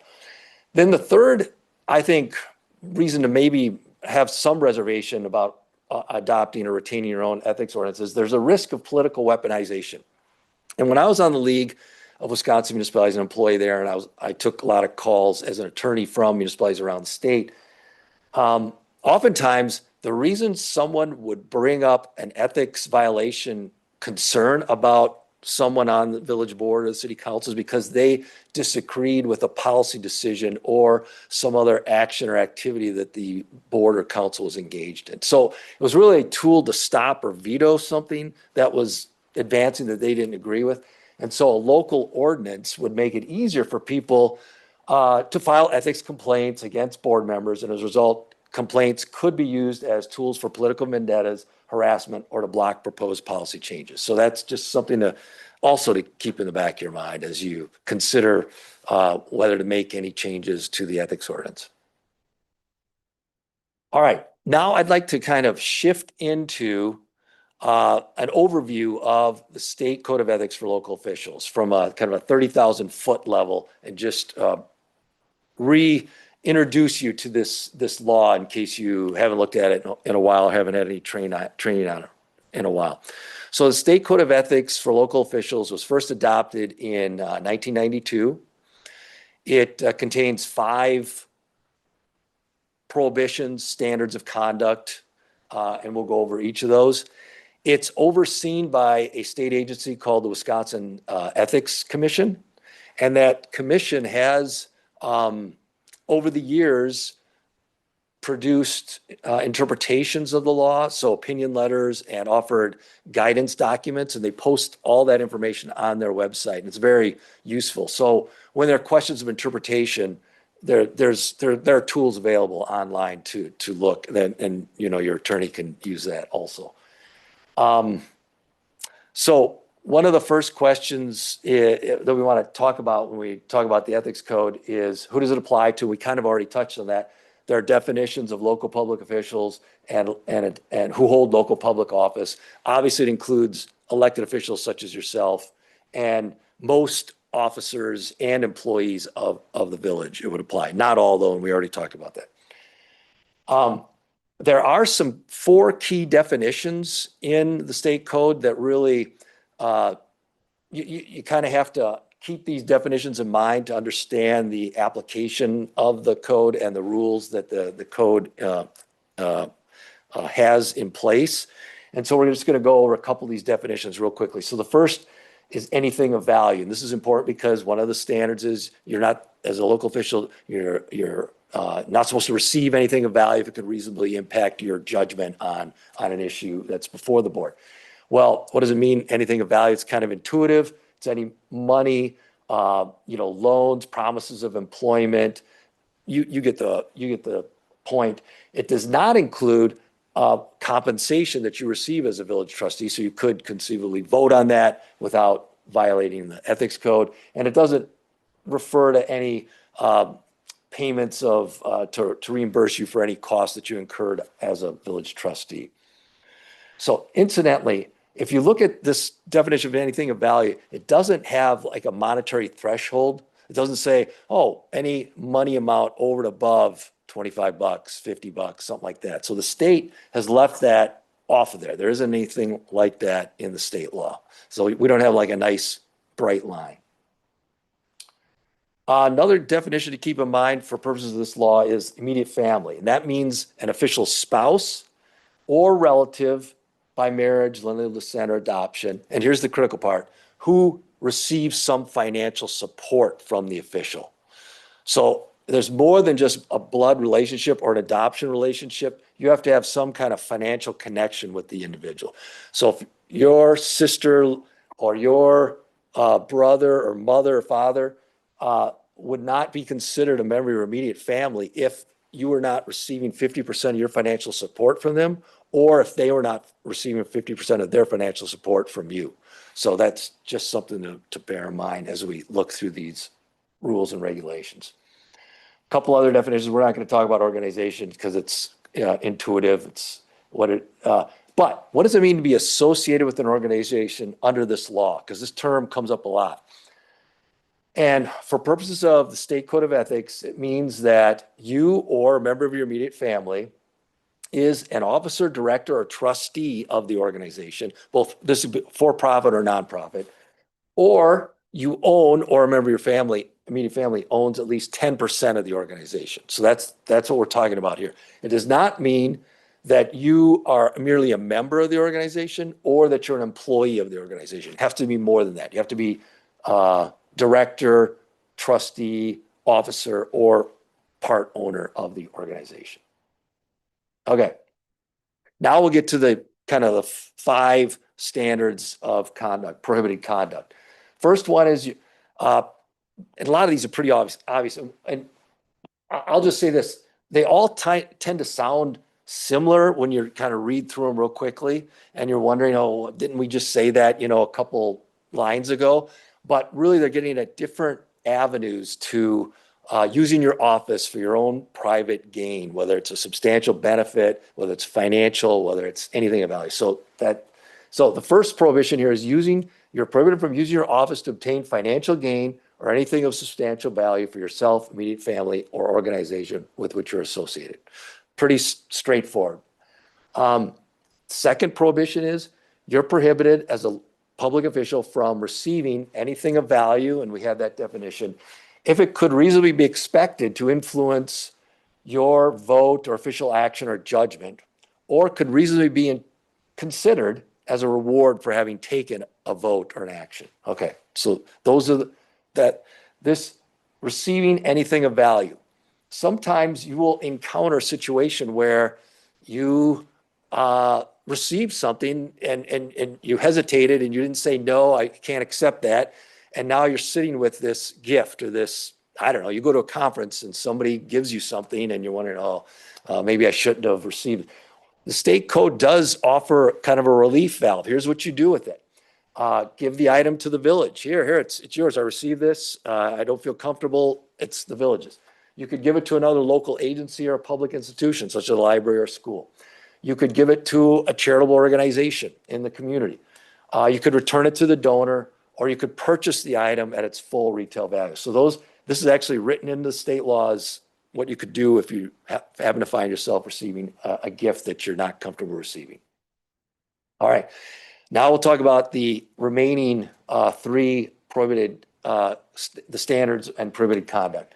So number 3 is you are prohibited from offering or promising to vote in a certain way in exchange for receiving campaign contributions. That seems pretty obvious up front. Everyone would pretty much understand that.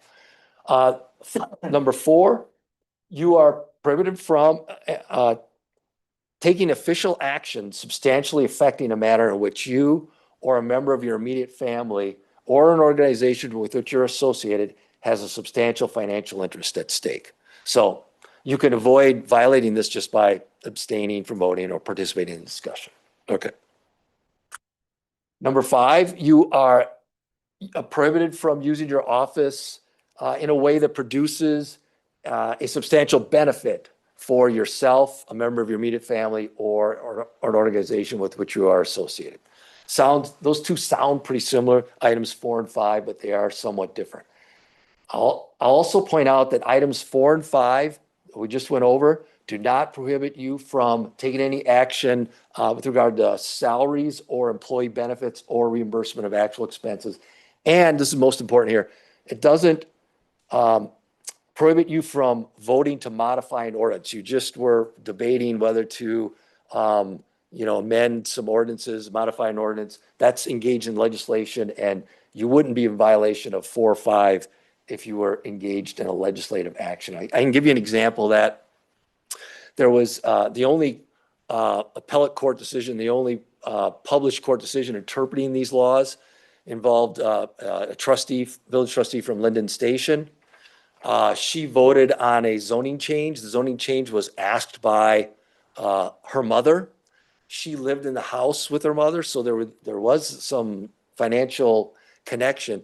But the court said the zoning change could go through, and this trustee did not violate items 4 and 5 of this code because it was a vote to modify a municipal ordinance, and that's specifically exempt. So that gives you a sense of the law.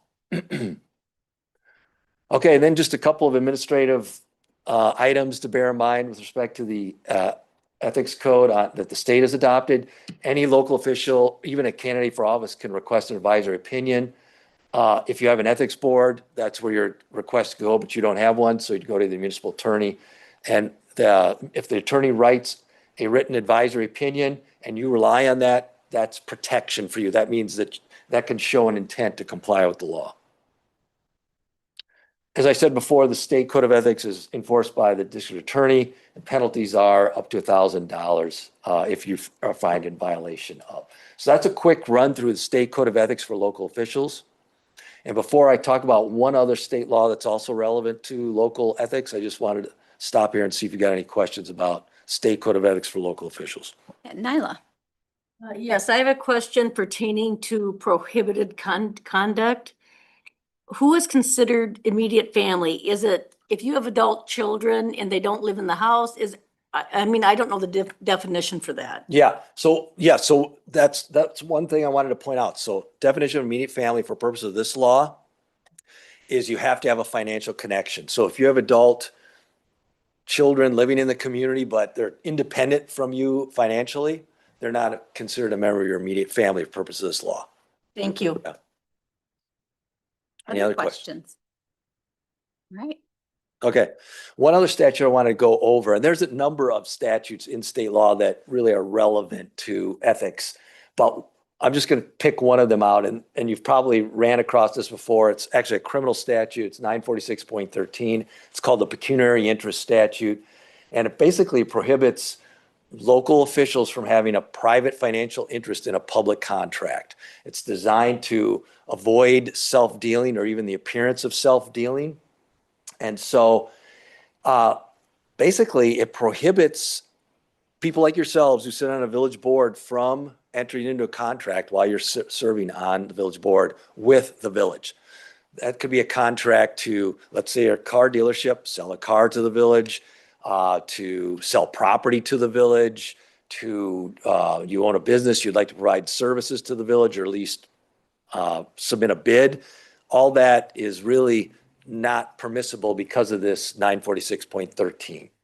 And there are two prohibitions within 946.13. The first one is a prohibition against official action, which just says what it says right here: official may not participate in the making of a contract in your official capacity as a trustee if you have a direct financial interest in the contract. And you can avoid violating this part of the law by saying, I'm going to abstain, I'm not even going to discuss this because I have a financial interest in this contract going forward. But this law also contains a prohibition against private action, and this is where it gets more kind of a black and white line where you basically can't enter into a contract, because this says that a public official may not, in his or her private capacity as a business person or as a individual, negotiate, bid, or enter into a contract with the village as long as they are authorized to vote on that contract. So merely abstaining wouldn't cure the violation because you are authorized as a trustee to vote on the contract. So if you have a private financial interest in the contract, you cannot negotiate, bid, or enter into it if you're authorized to vote on it. So the only way, if you wanted to sell, I'm just giving an example, sell property, some of your property to the village for some reason, or engage in employment, maybe you wanted to apply for a village position, you'd have to resign from office before doing that. That's basically what this says. So it's a pretty black and white line. All right, so that's the other statute that I want to talk about, the state law. And before I move on to focus on Waunakee's ethics ordinance, are there any questions about any of the state law that we just talked about? Any questions? Okay. We're good. All right, great. I figured you were. So Waunakee has an ethics ordinance. It's been on the books since at least 1988. And its stated goals up here to establish guidelines for ethical standards of conduct for all village officers and employees, which, that's pretty standard language, and it's a great goal. And it contains 7 rules or requirements, and we'll go over each of those real quickly here, okay? Just so you know, I don't know when the last time you looked at your ethics ordinance, but the first item prohibits local officials and employees from personal use of village vehicles, equipment, or other village property, except when such items are available to the public generally or as provided pursuant to a village policy. Makes sense? And a lot of ethics ordinances have language like that. Second provision in the ethics ordinance says that it requires village officers and employees to disclose conflicts of interest whenever A, you have a substantial financial interest in any business entering into a transaction or a contract with the village, or B, you will be making a decision as part of your official role significantly affecting a business competitor, client, or regular customer. So this is a little different than the state code of ethics. It's a little narrower. So you're supposed to disclose a conflict of interest under these situations. And then the ordinance advises, and I highlight the word advise because it doesn't require, doesn't mandate. It just says the ordinance advises that officers and employees making such a disclosure abstain from voting on the matter and from participating in discussion of the matter. And we saw in the state code of ethics that really that would be mandatory, that you would withdraw from participating in a vote that you have a substantial financial interest in. Okay. Another provision in the ordinance prohibits officers or employees from representing for compensation private interests before the village board or any commission or committee without disclosing that private interest relationship and without the consent of the village board. So you can't appear before the village board advocating on behalf of a third party for compensation, without disclosing that and then receiving permission from the board to do that. I don't anticipate too many people have done that. Fourth, if there's a provision prohibiting officers and employees from disclosing confidential information concerning the property, government, or affairs of the village. So in your role as a village trustee, you receive confidential information. It might be in a closed session or in some other discussion with staff. You can't disclose that to the public. Similarly, item 5 says that officers and employees are prohibited from using confidential information that they've received concerning the village to advance their own financial interest or the financial interest of others. So you receive some information about a development that's occurring or something like we just talked about, and you use it to, purchase some land, and next to it, I'm just making things up. But anyway, that's what we're talking about here. Number 6, prohibits officers and employees from accepting anything of value from any person who you understand has a direct financial interest in a transaction or official business with the village, which may tend, accepting this gift may tend to impair your independence of judgment or on the voting on the issue. So it's kind of ambiguous and subjective here. You're prohibited from accepting anything of value from any person who has financial interest in a transaction before the village, and you come to the conclusion that it may impair your independence of judgment or action in the performance of your duties. That's different than what we saw in the state law. And then the final item that's in your ordinances, it prohibits full-time employees from engaging in outside employment unless pursuant to a policy approved by the village board. Okay, so that's your ordinance. It's been on the books since 1988. I'm not sure how often it's been amended. Here's my kind of shorthand summary of critique, and I'll explain those cross-out lines in a second here. In some places, I don't think the ordinance is, clearly written. It's not as black and white as the state code of ethics for local officials, and there's some subjectivity to it. Key words are not defined like anything of value. And there's a couple other words that are used several times that aren't defined. But I think the primary, fault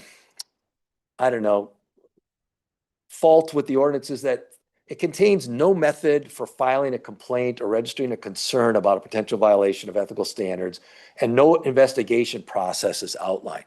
So if a citizen or even a member of the village employees or yourselves had a concern, there's really no central place you would go with that concern. Like there isn't a committee named or an individual like, you take all your concerns to the municipal attorney or village administrator. So you get my point. There isn't an ethics board, for instance, that exists to receive and then act on concerns or complaints that are brought up. These other items here, I'd originally thought, okay, there's no method of enforcement or no penalties or ramifications for violating the standards outlined, but that's really not true because in your code, Waunakee's Code of Ordinances contains a chapter that's devoted to how ordinance violations are enforced, and it's through forfeiture actions and stuff like that. So that's covered in another place in your ordinances. Okay, so given this kind of situation with respect to your ordinance, there's some possible actions for the board to consider. I've listed 3 here. There's kind of an infinite number of ways to proceed, but one way is to take no action with regard to the ordinance, retain the ethics ordinance as is, kind of status quo. Maybe you think, well, we've not had any trouble with this ordinance before, nobody's brought up questions, blah, blah, blah. So let's just maintain status quo. Second would be to repeal the existing ethics ordinance and then rely on state laws to regulate the ethics of village officials and employees. We saw how kind of comprehensive those state laws are. And we have this body of guidance documents and interpretations that the Wisconsin Ethics Commission has provided over the years. Maybe we just rely on that and repeal the ordinance. Or you could repeal and replace the village's ethics ordinance with a new ethics ordinance that retains some of the provisions of the current ordinance and maybe add some additional items. And so that's the remainder of my time here with you would be to kind of discuss this third option and go over some potential items that could be included in a new and revised ethics ordinance.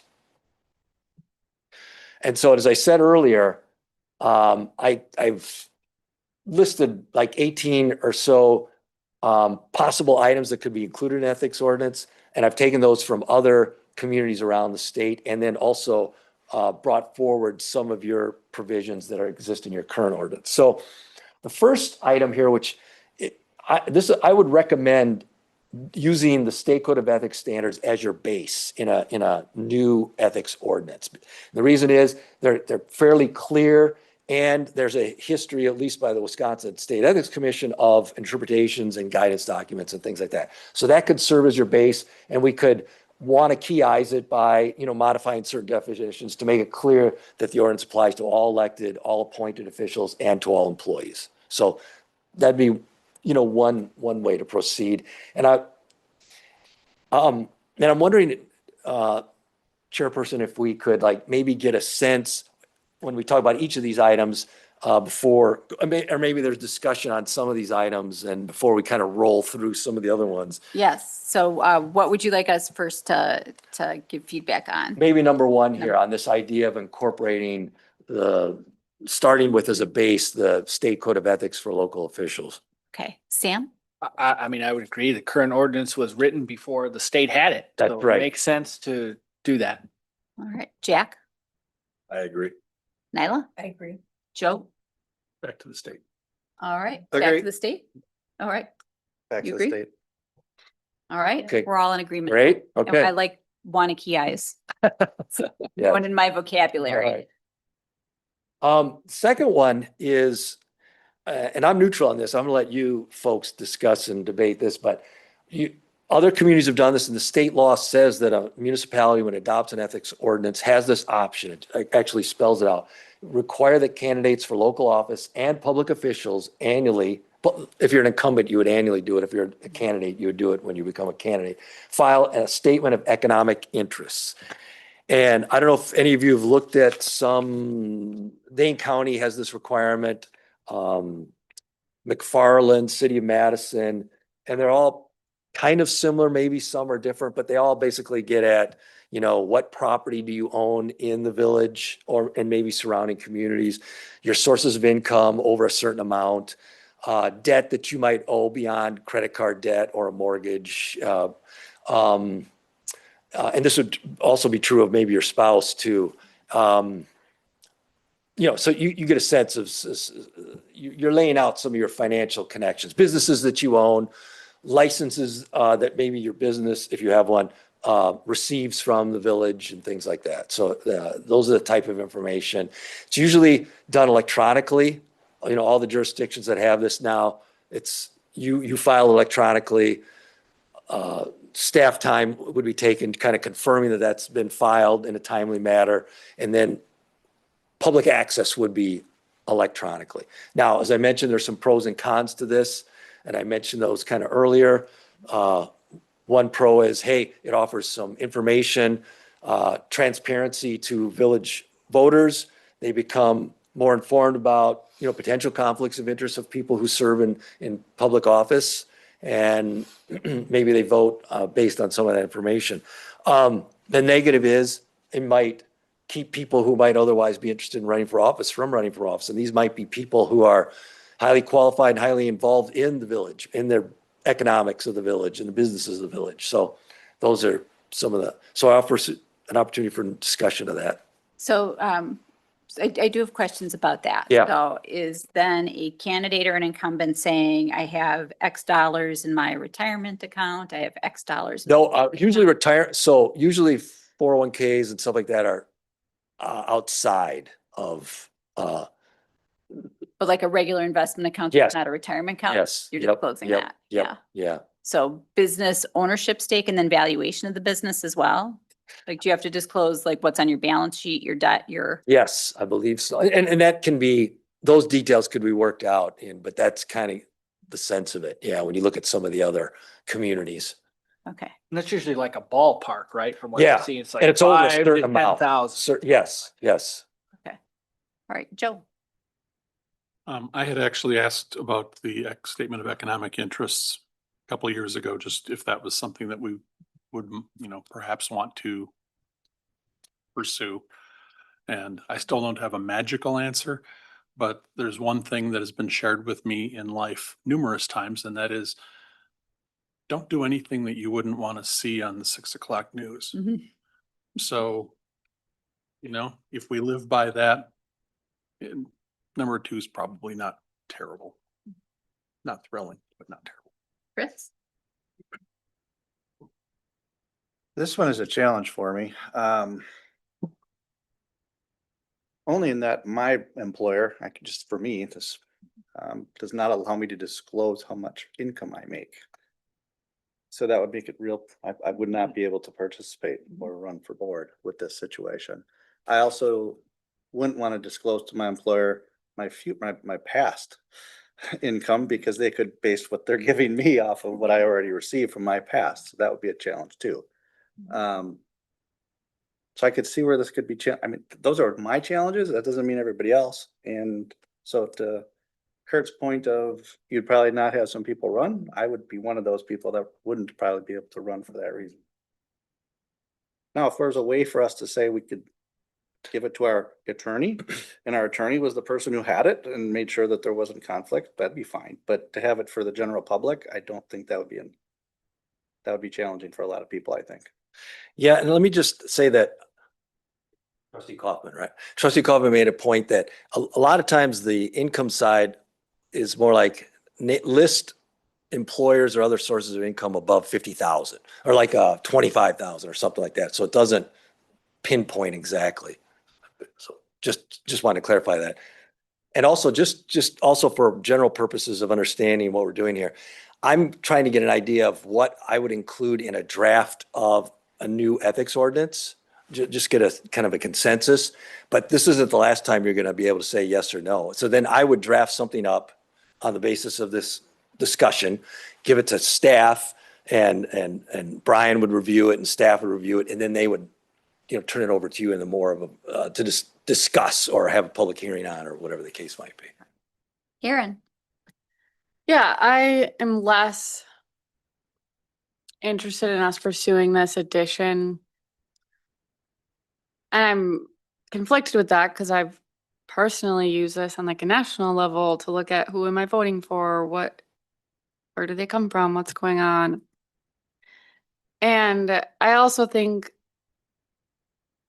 it's this weird, like, this is a community, these are our neighbors, and there is like some privacy there. And I also would be curious if any community is able to have this and also not have that economic, even just status. Like, that's so relevant in our culture and in our world that it's really hard to be able to separate that from what is the intent of that, and also what harm could this cause, even just socially. Like, if someone not going to get elected because, oh, they don't have this, they're not in this bracket, so they're not going to be donating to our civic organizations. I could go on and on. And so I think when I was first elected, I was like 21 years old and I was in college, and I probably wouldn't have made enough to even list anything. And I mean, there's value in having that voice. And also, if some people can't handle that, that could, lose voices that we want to be represented. And especially, I think it hits for me like this level of consideration because when I was first elected, I was the youngest person at the time. I was one of two women. There was a time it was just me. And when you have the honor and the luxury to then be a voice that's maybe not recognized on other parts of the board or isn't the majority, whether that's your economic status or anything you identify yourself, there's that added pressure to do it well. And so that's where that privacy concern just really doesn't sit right with me, that can be taken advantage of so quickly. And that's something that lives on the internet and lives forever. And so, in our world, I'm not sure if we can handle that, but I also want to make sure we have a high standard for who is having input. So I don't know if there are like a 3 and 4, but if this is my time too, to say that I would like us to look at the code of conduct too, for similar reasons. I think that There's a lot more items we're going to go sounds through. good. That's my soapbox on that, but I think we've seen people judged on social media based on what they have or don't have when they're running, and that could be particularly painful to see, as if that has anything to do with their intent to serve and the job they're doing. Nyla. I agree with what Aaron's saying. When we did our policy or pertaining to equity and inclusion, I made sure that regardless of economic status was included. I don't think it's a positive thing for people to be put into a box by what their income is. People at all incomes have something to offer, and I've always believed that, and I continue to believe that. And I hope that our village will be open to elect people from all different backgrounds, including economic backgrounds. Jack? Yeah, I'm not sure I'm excited about statement of economic interest. We're in a small community. And, you know, to Aaron's point, you know, on a national level, you might look at some of this stuff, but you know, it's a bigger pie. You know, here we're talking about our neighbors and so forth.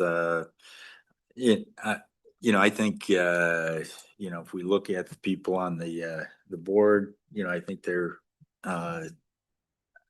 generally honest and, you know, are ethical, and whether, you know, Chris is making, 300,000 or, 50,000, you know, does it make a difference? You know, You getting picked on for us. All right, Sam. Yeah, I pretty much agree with everybody else. Obviously, I work for candidates almost every day. I filed 2 of these this morning with the state. You know, they're not hard to do. They don't disclose a whole lot, but ultimately you need a compelling reason to do so. And I would say generally, I would agree. We tend to elect good people here, and that's not a situation that we've had a problem with. Others, absolutely, but not here. All right. I think I have Feedback? I think I have a consensus. All Yes, right. thank you. Okay, so moving through some other potential provisions that could be included in a new ethics ordinance. Number 3 here, you could have a provision, and many communities have this, creating an ethics board, which would be appointed by the village president, confirmed by the board. And that ethics board would be assigned with the responsibility for administering and enforcing the ethics ordinance. So it would be given, you know, authority to receive complaints, conduct investigations, have the ability to hear witnesses, and you know, you lay it all out what this ethics board can do, and it'd be a process, kind of a central gathering point for concerns that people or staff or anyone might have about violations of the ethics code that you're adopting. So this one I think tends to make some sense because, and I would recommend including it in an ordinance because you need a central, I don't know, receiver of and someone to act on any potential violations of the ordinance. All right. Thoughts? Thoughts on an ethics board? Joe? Could we basically preempt the state stuff by doing that, but doing nothing else? So basically, could we create an ethics board to enforce what the rest of the state ordinances are rather than sending things on their way to? So adopt by reference the state code of ethics for local officials. Yep. Include that in your ordinance and have an ethics board. Yes, you could do that. Okay. Yeah. So ultimate enforcement, I would assume, would still probably be at the state level? No, you would, this would be, or you'd have an ordinance, an ethics ordinance, and it would be enforced. And the ethics board would basically conduct an investigation. This is the way I kind of envision it's modeled out in other communities, and then make a report to the board. And then there'd be various options that the ethics board would offer to the board, you know, public censure of the person, you know, administrative leave, or having the village attorney pursue forfeiture action against the person in municipal court. That's basically how it'd be enforced. So it would, you would be taking, by having an ethics ordinance and an ethics board, you're taking it out of the hands of the district attorney and state enforcement. Even if the entire rest of that ethics ordinance just incorporates by Yes. reference the Yes. state stuff. Okay, That's right. perfect. Right, Brian? You disagree with that? I agree with others. Nyla? Yeah. Comments?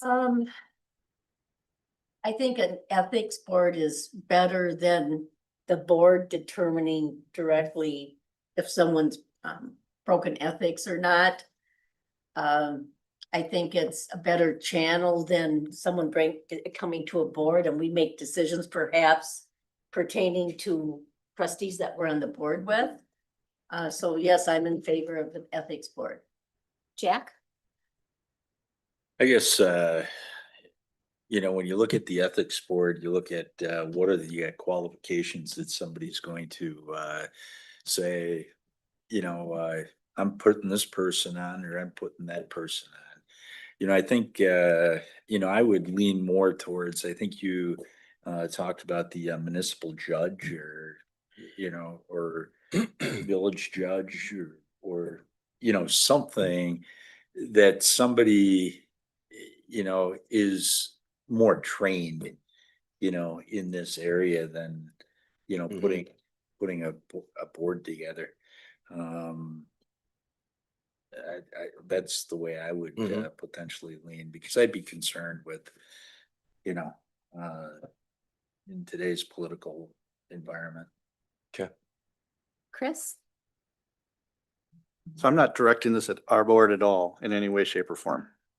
Especially not our village president with what I'm about to say, but I think the village president would have enormous power with this based on who their board makeup is, that if they wanted to use this for a political weapon, they could.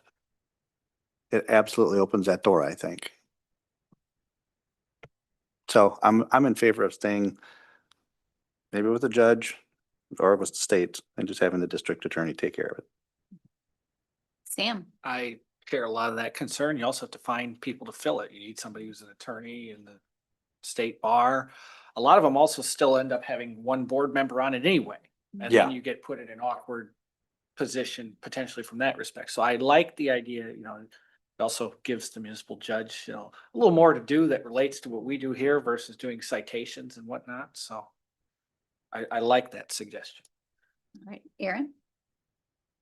I think in favor of us exploring this. I think we take a risk with anyone we appoint to a committee that we're trusting in their ethics and their qualifications for what we're charging them with. It does give power to the president, but there's also ways to balance that. And with any appointment, we have the ability to not appoint them and have those conversations if there's an issue or something that would prohibit their ethical character on this board. But I think it's important we have a process for then these things we would like to have an ordinance for. So having a body that's their charge, maybe they never meet. They'll never even meet each other if they're appointed. But having something that backs up what we're trying to do here, I think gives a lot more meat to this whole conversation. Yeah, go ahead, Nan. I know a clerk from another, municipality, a small township. And many years ago, they had an issue with a municipality not doing open records and notifying the residents of meetings. And they actually took it to the state of Wisconsin and the state of Wisconsin told them that yes, the township was in violation, but there were so many things going on at the time, they did not have the resources to take this issue on.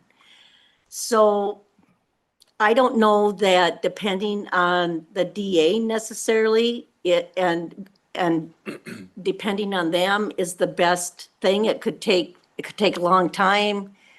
There are many issues with that, so I'm more comfortable with the board. I'll say I personally like distributed power. And if we're concentrating the power in one person, the office of the president, then I'm a little bit more in favor of a municipal judge. On the other hand, so maybe I'm on the fence on this too, it is, nice to be judged by a jury of your peers if something's going wrong. So I can imagine that there's a scenario for that. So for the next step, would you mind bringing back a couple examples of communities that use, or an example of a community that uses a municipal judge and one that does an ethics board? So we can. Yeah, so just to clarify, because there's a couple concepts going on. The only way the district attorney would be involved in enforcing ethics laws with respect to Waunakee Village is if you repealed your current ethics ordinance and you didn't replace it at all. Then all we're relying on to regulate ethics in the village is the state code of ethics for local officials.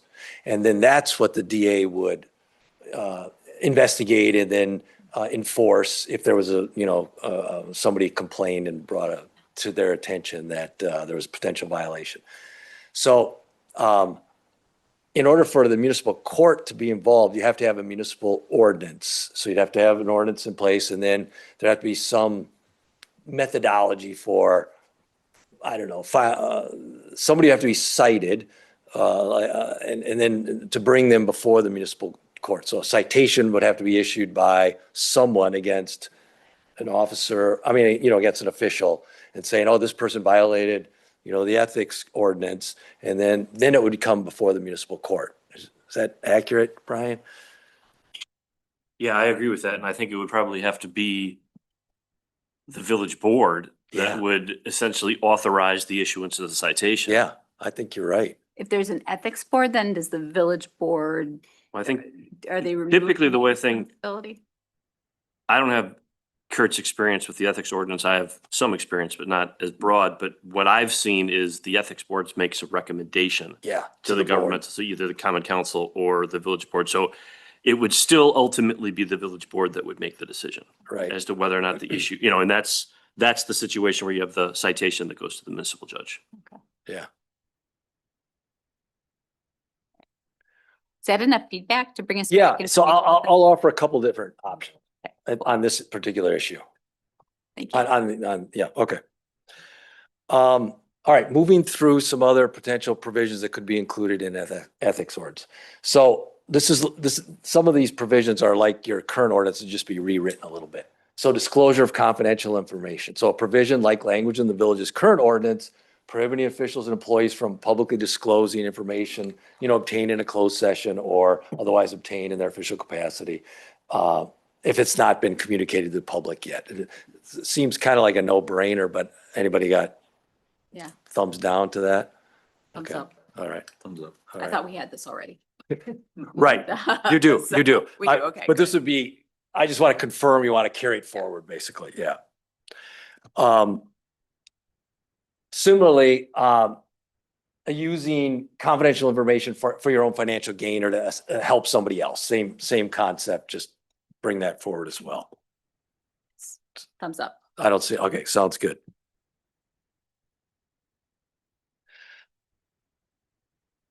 I just want to make sure I missed that. Oh, yeah, I'm sorry, I skipped ahead to use of municipal equipment. Okay. Thumbs up. Thumbs up. Yep. I mean, that makes sense too. Yeah. Now, this gets a little more kind of, other communities entered into some more specific prohibitions on using municipal equipment. And I don't know if it's necessary because we have this general prohibition anyway, but using municipal equipment for political purpose. So this would prohibit officials or employees from using, printers, computers, telephones for partisan and nonpartisan political activity. Thumbs up. Okay. One clarification, though. Yes. I give thumbs up, but I'm still far more towards just going back to the state. Yeah, and you'll have another opportunity to Yeah. convince everyone else that, hey, we should just go with what the state says and, Yep. and not have an ordinance. You can, Perfect. yeah. This isn't your final thing. And then number 8, I borrowed this from another municipality, use of municipal equipment by employees for lobbying the village board. So this would prohibit village employees, I don't know if this ever happens, but at least to engage in, organize, or conduct a grassroots campaign to lobby the village board on a matter pending before the village. I don't know, maybe it'd be like labor contracts or something. I don't know what the case might be. So is this something you think is necessary or? I did have questions about this when I Yeah, was reading go through the ahead. packet because would we just have a definition of what is lobbying and what is their job to advocate for the community we're asking them to care for? Yeah, it's a good question. It's a good question. Where do you draw the line between, Yeah. it's a good question. And to what extent is their job to also advocate for fellow employees or Yeah, working conditions? yeah. You know, or the library board in a specific case, which is technically slightly independent when we had an issue with getting positions for hire and Mhm. library director wanting people to come, you know, Yeah. is that Right. lobbying? Right, right. Oh, Todd's raised his hand. Todd? I think unique here more is the issue of conducting a organized grassroots campaign. I mean, Yeah, some might argue that Lauren's memo in your packet earlier today was an attempt to impact the village board on a matter before it. Well, that's the difference that this is talking about, is that grassroots campaign issue. if there's ambiguity and kind of misunderstanding of how broad this is, then maybe it's not worth including in a draft. I don't think it's worth. I don't think so either. Yeah, I would. Are we agree? Thumbs down. Oh, This is so easy. such a great line. Yeah. Okay. So here's some other things kind of that zero in on employee activity. So, a provision prohibiting specified village officials. So this would be like your clerk or your treasurer or your assessor from engaging in or accepting employment or rendering service similar to what they're already offering the village to some other third party, whether compensated or uncompensated, when such employment or service would impair or reasonably appear to impair his or her independence of judgment or action in the performance of official duties. Now, this might already be dealt with in contracts that you have with your employees or other officials, or personnel policies or something like that. But I saw this in an ethics ordinance, and I just thought I'd bring it forward. But it could be another one that. Todd has his hand raised. I think he's got some clarification on this. Yeah, I did look this up earlier, and it is in our handbook. Let's see, page 7, 8, actually under the ethical standards, page and a half, that's in Okay. the employee handbook. It identifies the restrictions on outside employment. If it is not approved by the village administrator, and that discretion is granted to the village administrator to approve or deny a request. There's discretion for the administrator to take the request of the village board if deemed if deemed appropriate. And there's things in there about making sure that if there is outside employment occurring, that it occurs not on village time, on off time, that employees don't adjust their regular work schedule to accommodate outside employment. There's a few, I would say, as expected type conditions in our handbook currently. Nyla? The one thing isn't, I'm not hearing that I'd be concerned about, and that would be conflict of interest. Yeah, and that let me pull the handbook link, and it certainly does reference that. If no employee shall have any employment within or outside the village if such other employment interferes or conflicts with the ability of the employee to perform his or her normal work duties. Is that getting or not getting at your point? No, I'm saying, for instance, if somebody's working with us on planning and they work here, with planning or, economic development, are they doing consulting work for somebody else? And it could create a conflict. But I think that policy that you just read would cover that, because they'd have to go to the administrator to even be able to enter into a service agreement for someone else if they're a full-time employee within the village. Is that right, Todd? Yeah, it's not quite as explicit as that. It talks about interfering or conflicting with the ability to perform their normal duties. Right, but I think what I'm saying, it's should be a little more detailed. Because they could be doing work at night and it's not going to conflict with their normal duties here, but there's still a conflict of interest, not of responsibilities when they're at work, but with the knowledge they have with what's going on in the village.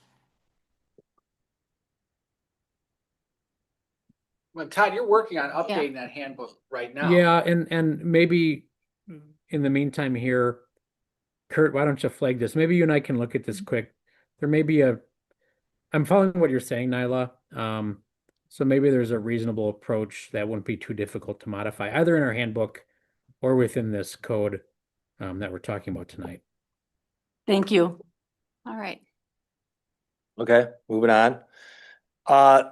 The 10th option here that you could include in a new ethics ordinance is pretty much similar to the village's current ordinance, but it's a little clear in what people would have to do if they disclose that they have conflict of interest in an item that's before the village board. You can avoid having to disclose that conflict of interest if you disqualify yourself from voting or participating in the discussion. And then this provision would further specify that you would have to disqualify yourself from discussing or voting if the matter under consideration involves the official or the official's immediate family member, financial or personal interest.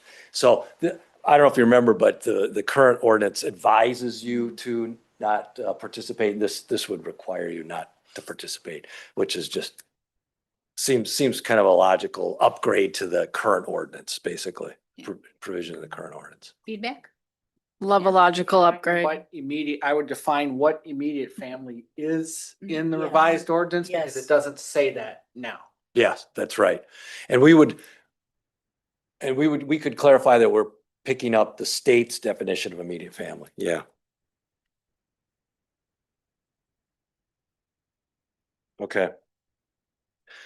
Another option here is to adopt a provision prohibiting village elected officials, members of any boards, committee or commission, or village employees appearing on behalf of private interests with or without compensation before the board or the library board or any entity of the village. So basically lobbying or advocating on behalf of someone while you're also a village elected official or a member of a board or committee or commission or an employee.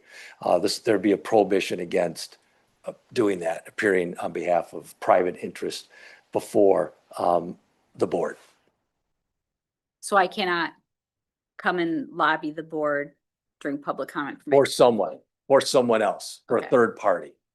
Okay. For your own ideas, yes, yep, Okay. yeah. All right. Thoughts? Yeah. Yeah. So, I mean, would that pose trouble, like we just had, like Tim with Heyday would that create a problem? Because the ordinance talks about he disclosed that. He is no longer an employee of the village. Well, that's true, but Yeah. I assume that this only applies to full-time people. Right. Yeah. All right. So he Understood could not have done consulting and come before us. Yep. But he could have done consulting if that's something that Right. Todd would have signed off on and lobbied Sun Prairie. That's true. Yeah. So, yes. What if your business, is a service company? And you're the lead salesperson, you'd have to turn that over to somebody else within the company? How would that work? Well, then you would be at risk of violating other ethics ordinances if your company and you were a co-owner of the company was trying to do business with the village. Mhm. So What if I'm just an employee? you're just an employee and your business was representing somebody else before the village board, maybe that'd be the example here. So how about I work for UW Extension? Yes, In community economic development. If I wanted my employees to have a contract here, I shouldn't do that. But B, I also couldn't come to the board and say you should hire UW Extension or allow UW Extension to do consulting work. yeah, that's tougher because it's a nonprofit situation. You wouldn't have a personal financial interest at stake in that. No. But yeah, so that's But if it was a for-profit, it was Kristen Yeah. Runge Consulting. yeah, Then forget it. Right, Okay. And I assume it'd be the same, like if somebody was on the board of like Friends of Schumacher Farm Park, for instance. and they were Yes. Presenting something to a committee and they were not a member of that committee otherwise, but they're Yeah. not making money off it. right. Yeah, I think this one is a tough one and sure. hard to define This Yeah. one is like literally politics. Yeah. Yeah. It's like, It and- feels really important though, like. Yeah, but we need, it's like, difficult clarification on to this. nail down. Yeah. Or like in your case, I can remember, for instance, you had a neighbor once that wanted to, sell guns out of their home, and you were an adjacent business owner, and you said, I've lived next door to this guy for, 10 years, whatever. I think he's qualified to do this from my perspective as a business owner. Yeah, that's a good example of just sharing information. Yeah. Yeah, and that's all I did was share Yeah, information yeah. as a neighbor. Right, and a childcare Right, center. right. Yeah, I had a childcare and he wanted to get a permit or a license to have, do gun repair. Yeah. So. Our attorney. Oh, yeah, go ahead. Sorry, Brian. Just to chime in, piggybacking off of something Kurt just said, the state law covers this pretty well. Okay. I think. Yeah. And so, I mean, going back to the earlier presentations in the slide, I'm not sure if you need this one. And Okay. just listening to your conversation, it sounds like it may just be easier to interpret and apply the state statutes and incorporate them by reference as opposed to having this, would be my 2 cents listening on your conversation. That sounds like good advice. Like a plan. Sounds like a good idea to me too. Right. Now, this gets at post-employment or appointment restrictions. So this would establish a 12-month delay after you end your time in office or your employment with the village. You'd have a 12-month delay before you could advocate or represent people or consult before the village. And I don't know if that's an issue that you want to get involved in. This is something you'd see in state law or federal law. I don't know if you want it down at this level or not, if you think it's necessary. Todd, do we have a rule for that? Because Tim Semin, our former economic development director, does do some consulting and comes in, Mhm. helps us, but then also he was here representing somebody today. Sure. Yeah, and a former board member as well. Not that I'm aware of, Kristen. All right. this one is interesting to me because it's not necessarily financial. I guess from my quick reading of this and my contacts are like so dry right now, so No, it's things are true. getting blurry, but like if I am on, Schumacher Farm, can I not present 9 months later? If I'm not on Schumacher Farm, but you Yeah. know what I mean? Like, Yeah. I guess I Yeah. am not sure that works for a small town that's Or even, let's growing, say but- I live in a particular neighborhood and after I'm out of office, I know there's a car accident or something at an intersection. Yeah. I write to Bill, I think we should have a stop sign at this intersection. It Yeah. comes before the Public Works Committee discussion about a stop sign. Well, I'd like to say, I think it should deserve a stop sign. Well, as this is written, you couldn't necessarily do that. Yeah. Yeah, I wouldn't be inclined to do it this way, but I would be in favor of something that says you need to disclose Yeah. what that relationship previously was. If that's an option. Yeah, let me, 12 months is a long time. yeah, it is a long time. Yeah. And this is a small community Yeah. and we need the talent and the skills that we have. It's also a rapidly evolving community too. Yes. Yeah. Let's Mm-hmm. get Sam his stop signs. Well, All right, I hear some concerns about this, and if anything, it would just be a matter of disclosing that you used to be an employee or an officer for the village. Okay. This is a provision that's like your current village provision, village ethics ordinance prohibiting village employees from engaging in non-village related activities for which compensation is received to such an extent as to interfere. We already talked about that, actually. Yeah. Yeah. Okay. This is an effort to, and again, this might be more than you want to bite off because it might not be an issue at all, but it tries to distinguish between acceptable, like if one of you goes and speaks at a conference or something and somebody offers you an honorarium for doing that, this addresses that. In what situations would you be able to accept something for doing village? You're kind of representing the village before another organization or at a conference or something, and somebody wants to give you something for that. This establishes, basically, you can't receive that unless it's of nominal or, symbolic, like I don't know, like a pin or a hat or something. I don't know what the case might be. But if it's not an issue, I don't know if it's worth bringing up writing something to address a non-issue, to tell you the truth. I don't think any of us have ever been offered an honorarium. Yeah. You might know. Yeah. All right, we're gonna, I think I'll only note in reference to employees, does this reference employees or any village employee? Reference. It, yeah, I mean, I myself have probably, I think a couple times been invited to speak at a conference that maybe is out of town, and have been offered my expenses for the trip to be paid, yes, travel, food, lodging. And that's not unusual for conferences who are soliciting speakers on specific topics. right.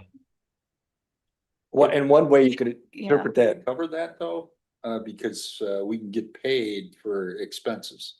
true, this is slightly different, but you could also view that, Todd, as a gift to the village, Uh-huh. because the village would have to cover that Yeah, that's presumably expensive. otherwise.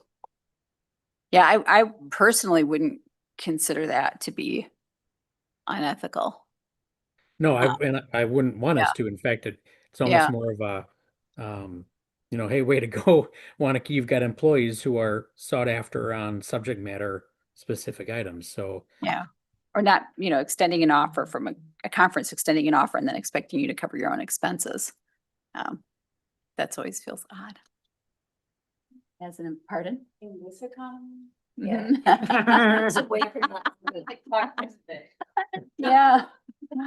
Okay, so I'm taking a thumbs down. Thumbs on down. this. All right. Yeah. Okay, this is an attempt to address concerns about hiring or promoting or appointing relatives of public officials or employees. And the way this addresses that is by saying people who are should not be given preferential treatment who are a relative of a current officer or an employee, but they should also not be, denied being hired or promoted because they happen to be a relative. So it calls for neutrality, but it also specifies that no village official or employee shall use their position to bring about the appointment, employment, or promotion of a member of their immediate family, try and advocate on behalf of that or something. And similarly, provide that no village official or employee shall participate in the final decision in any employment matter involving a candidate or employee who is a member of their immediate family. So it doesn't disqualify people from applying and becoming a candidate, but it also says that, hey, the official whose relative is an applicant shouldn't, participate in the final vote, which I think seems like a sensible approach. Like this. Would this be, I assume, only specific to positions with the village Yes, itself rather than potential contractors of the village or whatever? yes, Okay. yep. Okay. This is just a straightforward prohibition against primarily village employees from engaging in political activity while on duty. And examples would be, wearing or displaying, I don't know if there's a personnel policy on this already, Todd, but wearing or displaying any campaign material, distributing campaign lit, soliciting contributions for a candidate or actively campaigning for a candidate or a referendum position. I don't know. Yeah. Thumbs up? Thumbs up. And I mean, I just go back to the swimming pool referendum. It seemed like staff was asked to support that by the village board. I think in the actions that were taken and the communications with the public, and that then would be a violation of I that. was policy. thinking that I was- referendum thing. Probably the same with the library too. So I mean, Well, the village center back in the day more so. 'Cause the Yes. library, there was not a referendum. For the Yeah. library. So unless approved, you could add language here like unless approved pursuant to a village board policy or something like that. For the purpose of influencing of any referendum, we do this, improving the chance of election of a person seeking elective office. Okay. We do reference referenda. That's a good point, Brian. Mhm. I think that, devil's in the details here, but I think it's still a thumbs up from me. I could add language unless pursuant to a policy adopted by the village board or something like that. Yeah. Mhm. Or like with the exception of like referenda explicitly, authorized by the board, because obviously there's other referendums too. Like Yeah, right. A Statewide referendum of the referendums. Yeah, school. Yeah. I guess my issue with that though is then if it's referendum specific, like if this is not, if the board is then saying like, do we want this? Use your time to do this. You know, you can Yeah. really sway the outcome of a referendum and then it's not a referendum. I guess. I don't know. Are you for this or? I don't know yet. Granted, the referendum he was also referring to, which that occurred, that referendum also did not succeed. So there's that. My quick peek at the handbook, I don't see anything about this within the handbook, and perhaps there should be, but I don't see anything yet. So could we cover this in the handbook as opposed to policy? That might be. Todd, could this be covered, this type of Yeah. thing? Yeah. I guess I say like I would want to protect staff from like something they're asked to do by a body that then is the body could use against, I don't know.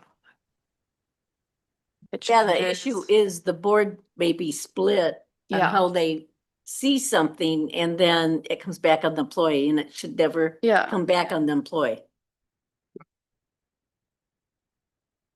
All right, I think we need some more discussion on And I this. get a sense that this particular item shouldn't be a part of the ethics ordinance, but could be in court discussion for about incorporated into a personnel policy. Yeah.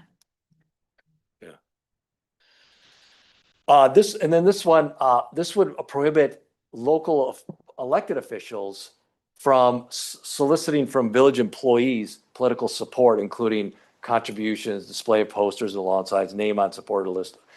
Village employees could always choose to do that if they wanted to, but this would prohibit you folks from making that ask of employees. Yeah.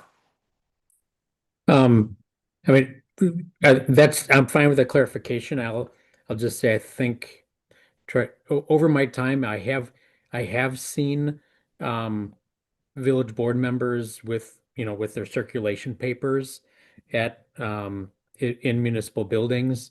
So I think that I don't have any issue with it. It just may be a habit change for the team to be aware of. Still thumbs up? Still thumbs up, Okay. yeah. Okay, then the last two items here are more practical and so a provision providing that, people can ask for an ethics, an advisory opinion of, if we had an ethics board, the ethics board or the municipal attorney, which I think this makes complete sense. There's already language like that in your ordinance.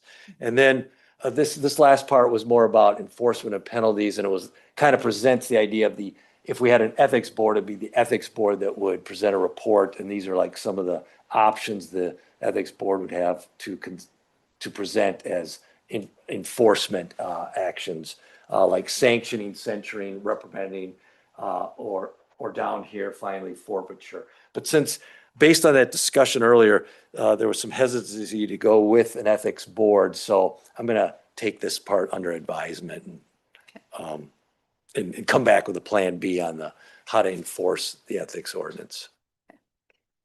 All right. Yes. I want to come back to, signing nomination papers and so. Yes. So let's, there's a meeting where there's going to be a lot of people. Again, at the, it's organized by the library or organized, but there's going to be a lot of people there that you can interact with. Right. It's just convenient. Yeah. Is that under this, are you prohibited from doing that? We could write it so it left out signing petitions. This seems more like being requested to help collect petition signatures. That's a little different, go out and get petition signatures for me to run for, rerun again. We could leave off signing a petition. So this is prohibiting us from asking village employees. Yes. So if we're at a meeting with 100 people in the library, Yeah. can't ask the village employees, but the citizens there you could. Oh, yeah. Would be fair game. I think I think part of that is you don't want employees to feel pressure right. because they're employees. Right. This doesn't have anything to do with where specifically the collection of signatures is occurring, right? It's not talking about. Right. And frankly, I guess that maybe I was following this incorrectly earlier. But I do think that coming to the employee's workplace during regular work hours or regular work day to seek signatures to me seems inappropriate. Now, some employees follow a code of ethics under their professional association. So, for example, the International City Managers Association that I belong to prohibits the municipal manager from doing anything in regards to partisan activities, whether that's signing papers or putting up a sign or putting up a bumper sticker. But that isn't necessarily the case for all. But it's maybe worth being concerned about that being done at their place of employment. So I'm curious if maybe there's an angle to this we could work on together. Nyla? One thing that Todd touched on this previously is I have been around long enough that I have actually seen staff members helping incumbents fill out their paperwork after a meeting. And I don't think that's appropriate because it is a staff member that was part of the meeting. And then they help fill out paperwork. And to me, that just is not appropriate. And I mean, I haven't seen that now. I'm not saying it hasn't happened, but if that's something that an employee is doing, I probably want to have a thoughtful conversation with them about not that it's illegal, but that it certainly creates a perspective or a narrative that could be taken the wrong way. So anyway, I guess I think this is worth Kurt exploring a little bit more. Okay. I guess the question, coming to that point is the incumbent asking questions on what does this mean? No, it's their name and address. Well, that's tough. If somebody running for office doesn't know the basic answers, then should they be running for? It was basic stuff. Right. All right. Other comments on this item?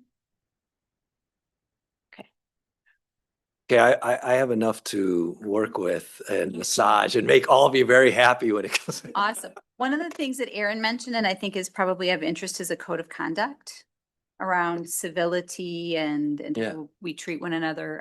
Especially given some of the recent issues in some of our neighboring. Yes. Extremely important. Yeah.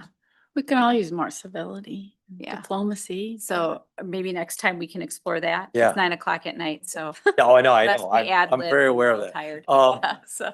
Yeah, well, one thing, I honestly think Eau Claire's language is really beautiful. That'd be a good starting point. If Okay. maybe That's our homework? in your own time, take a look at it.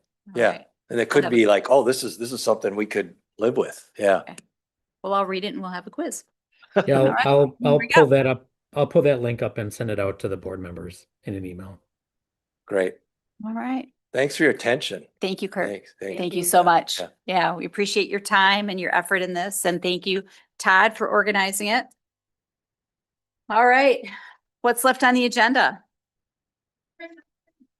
Move, Everything's. move, we adjourn.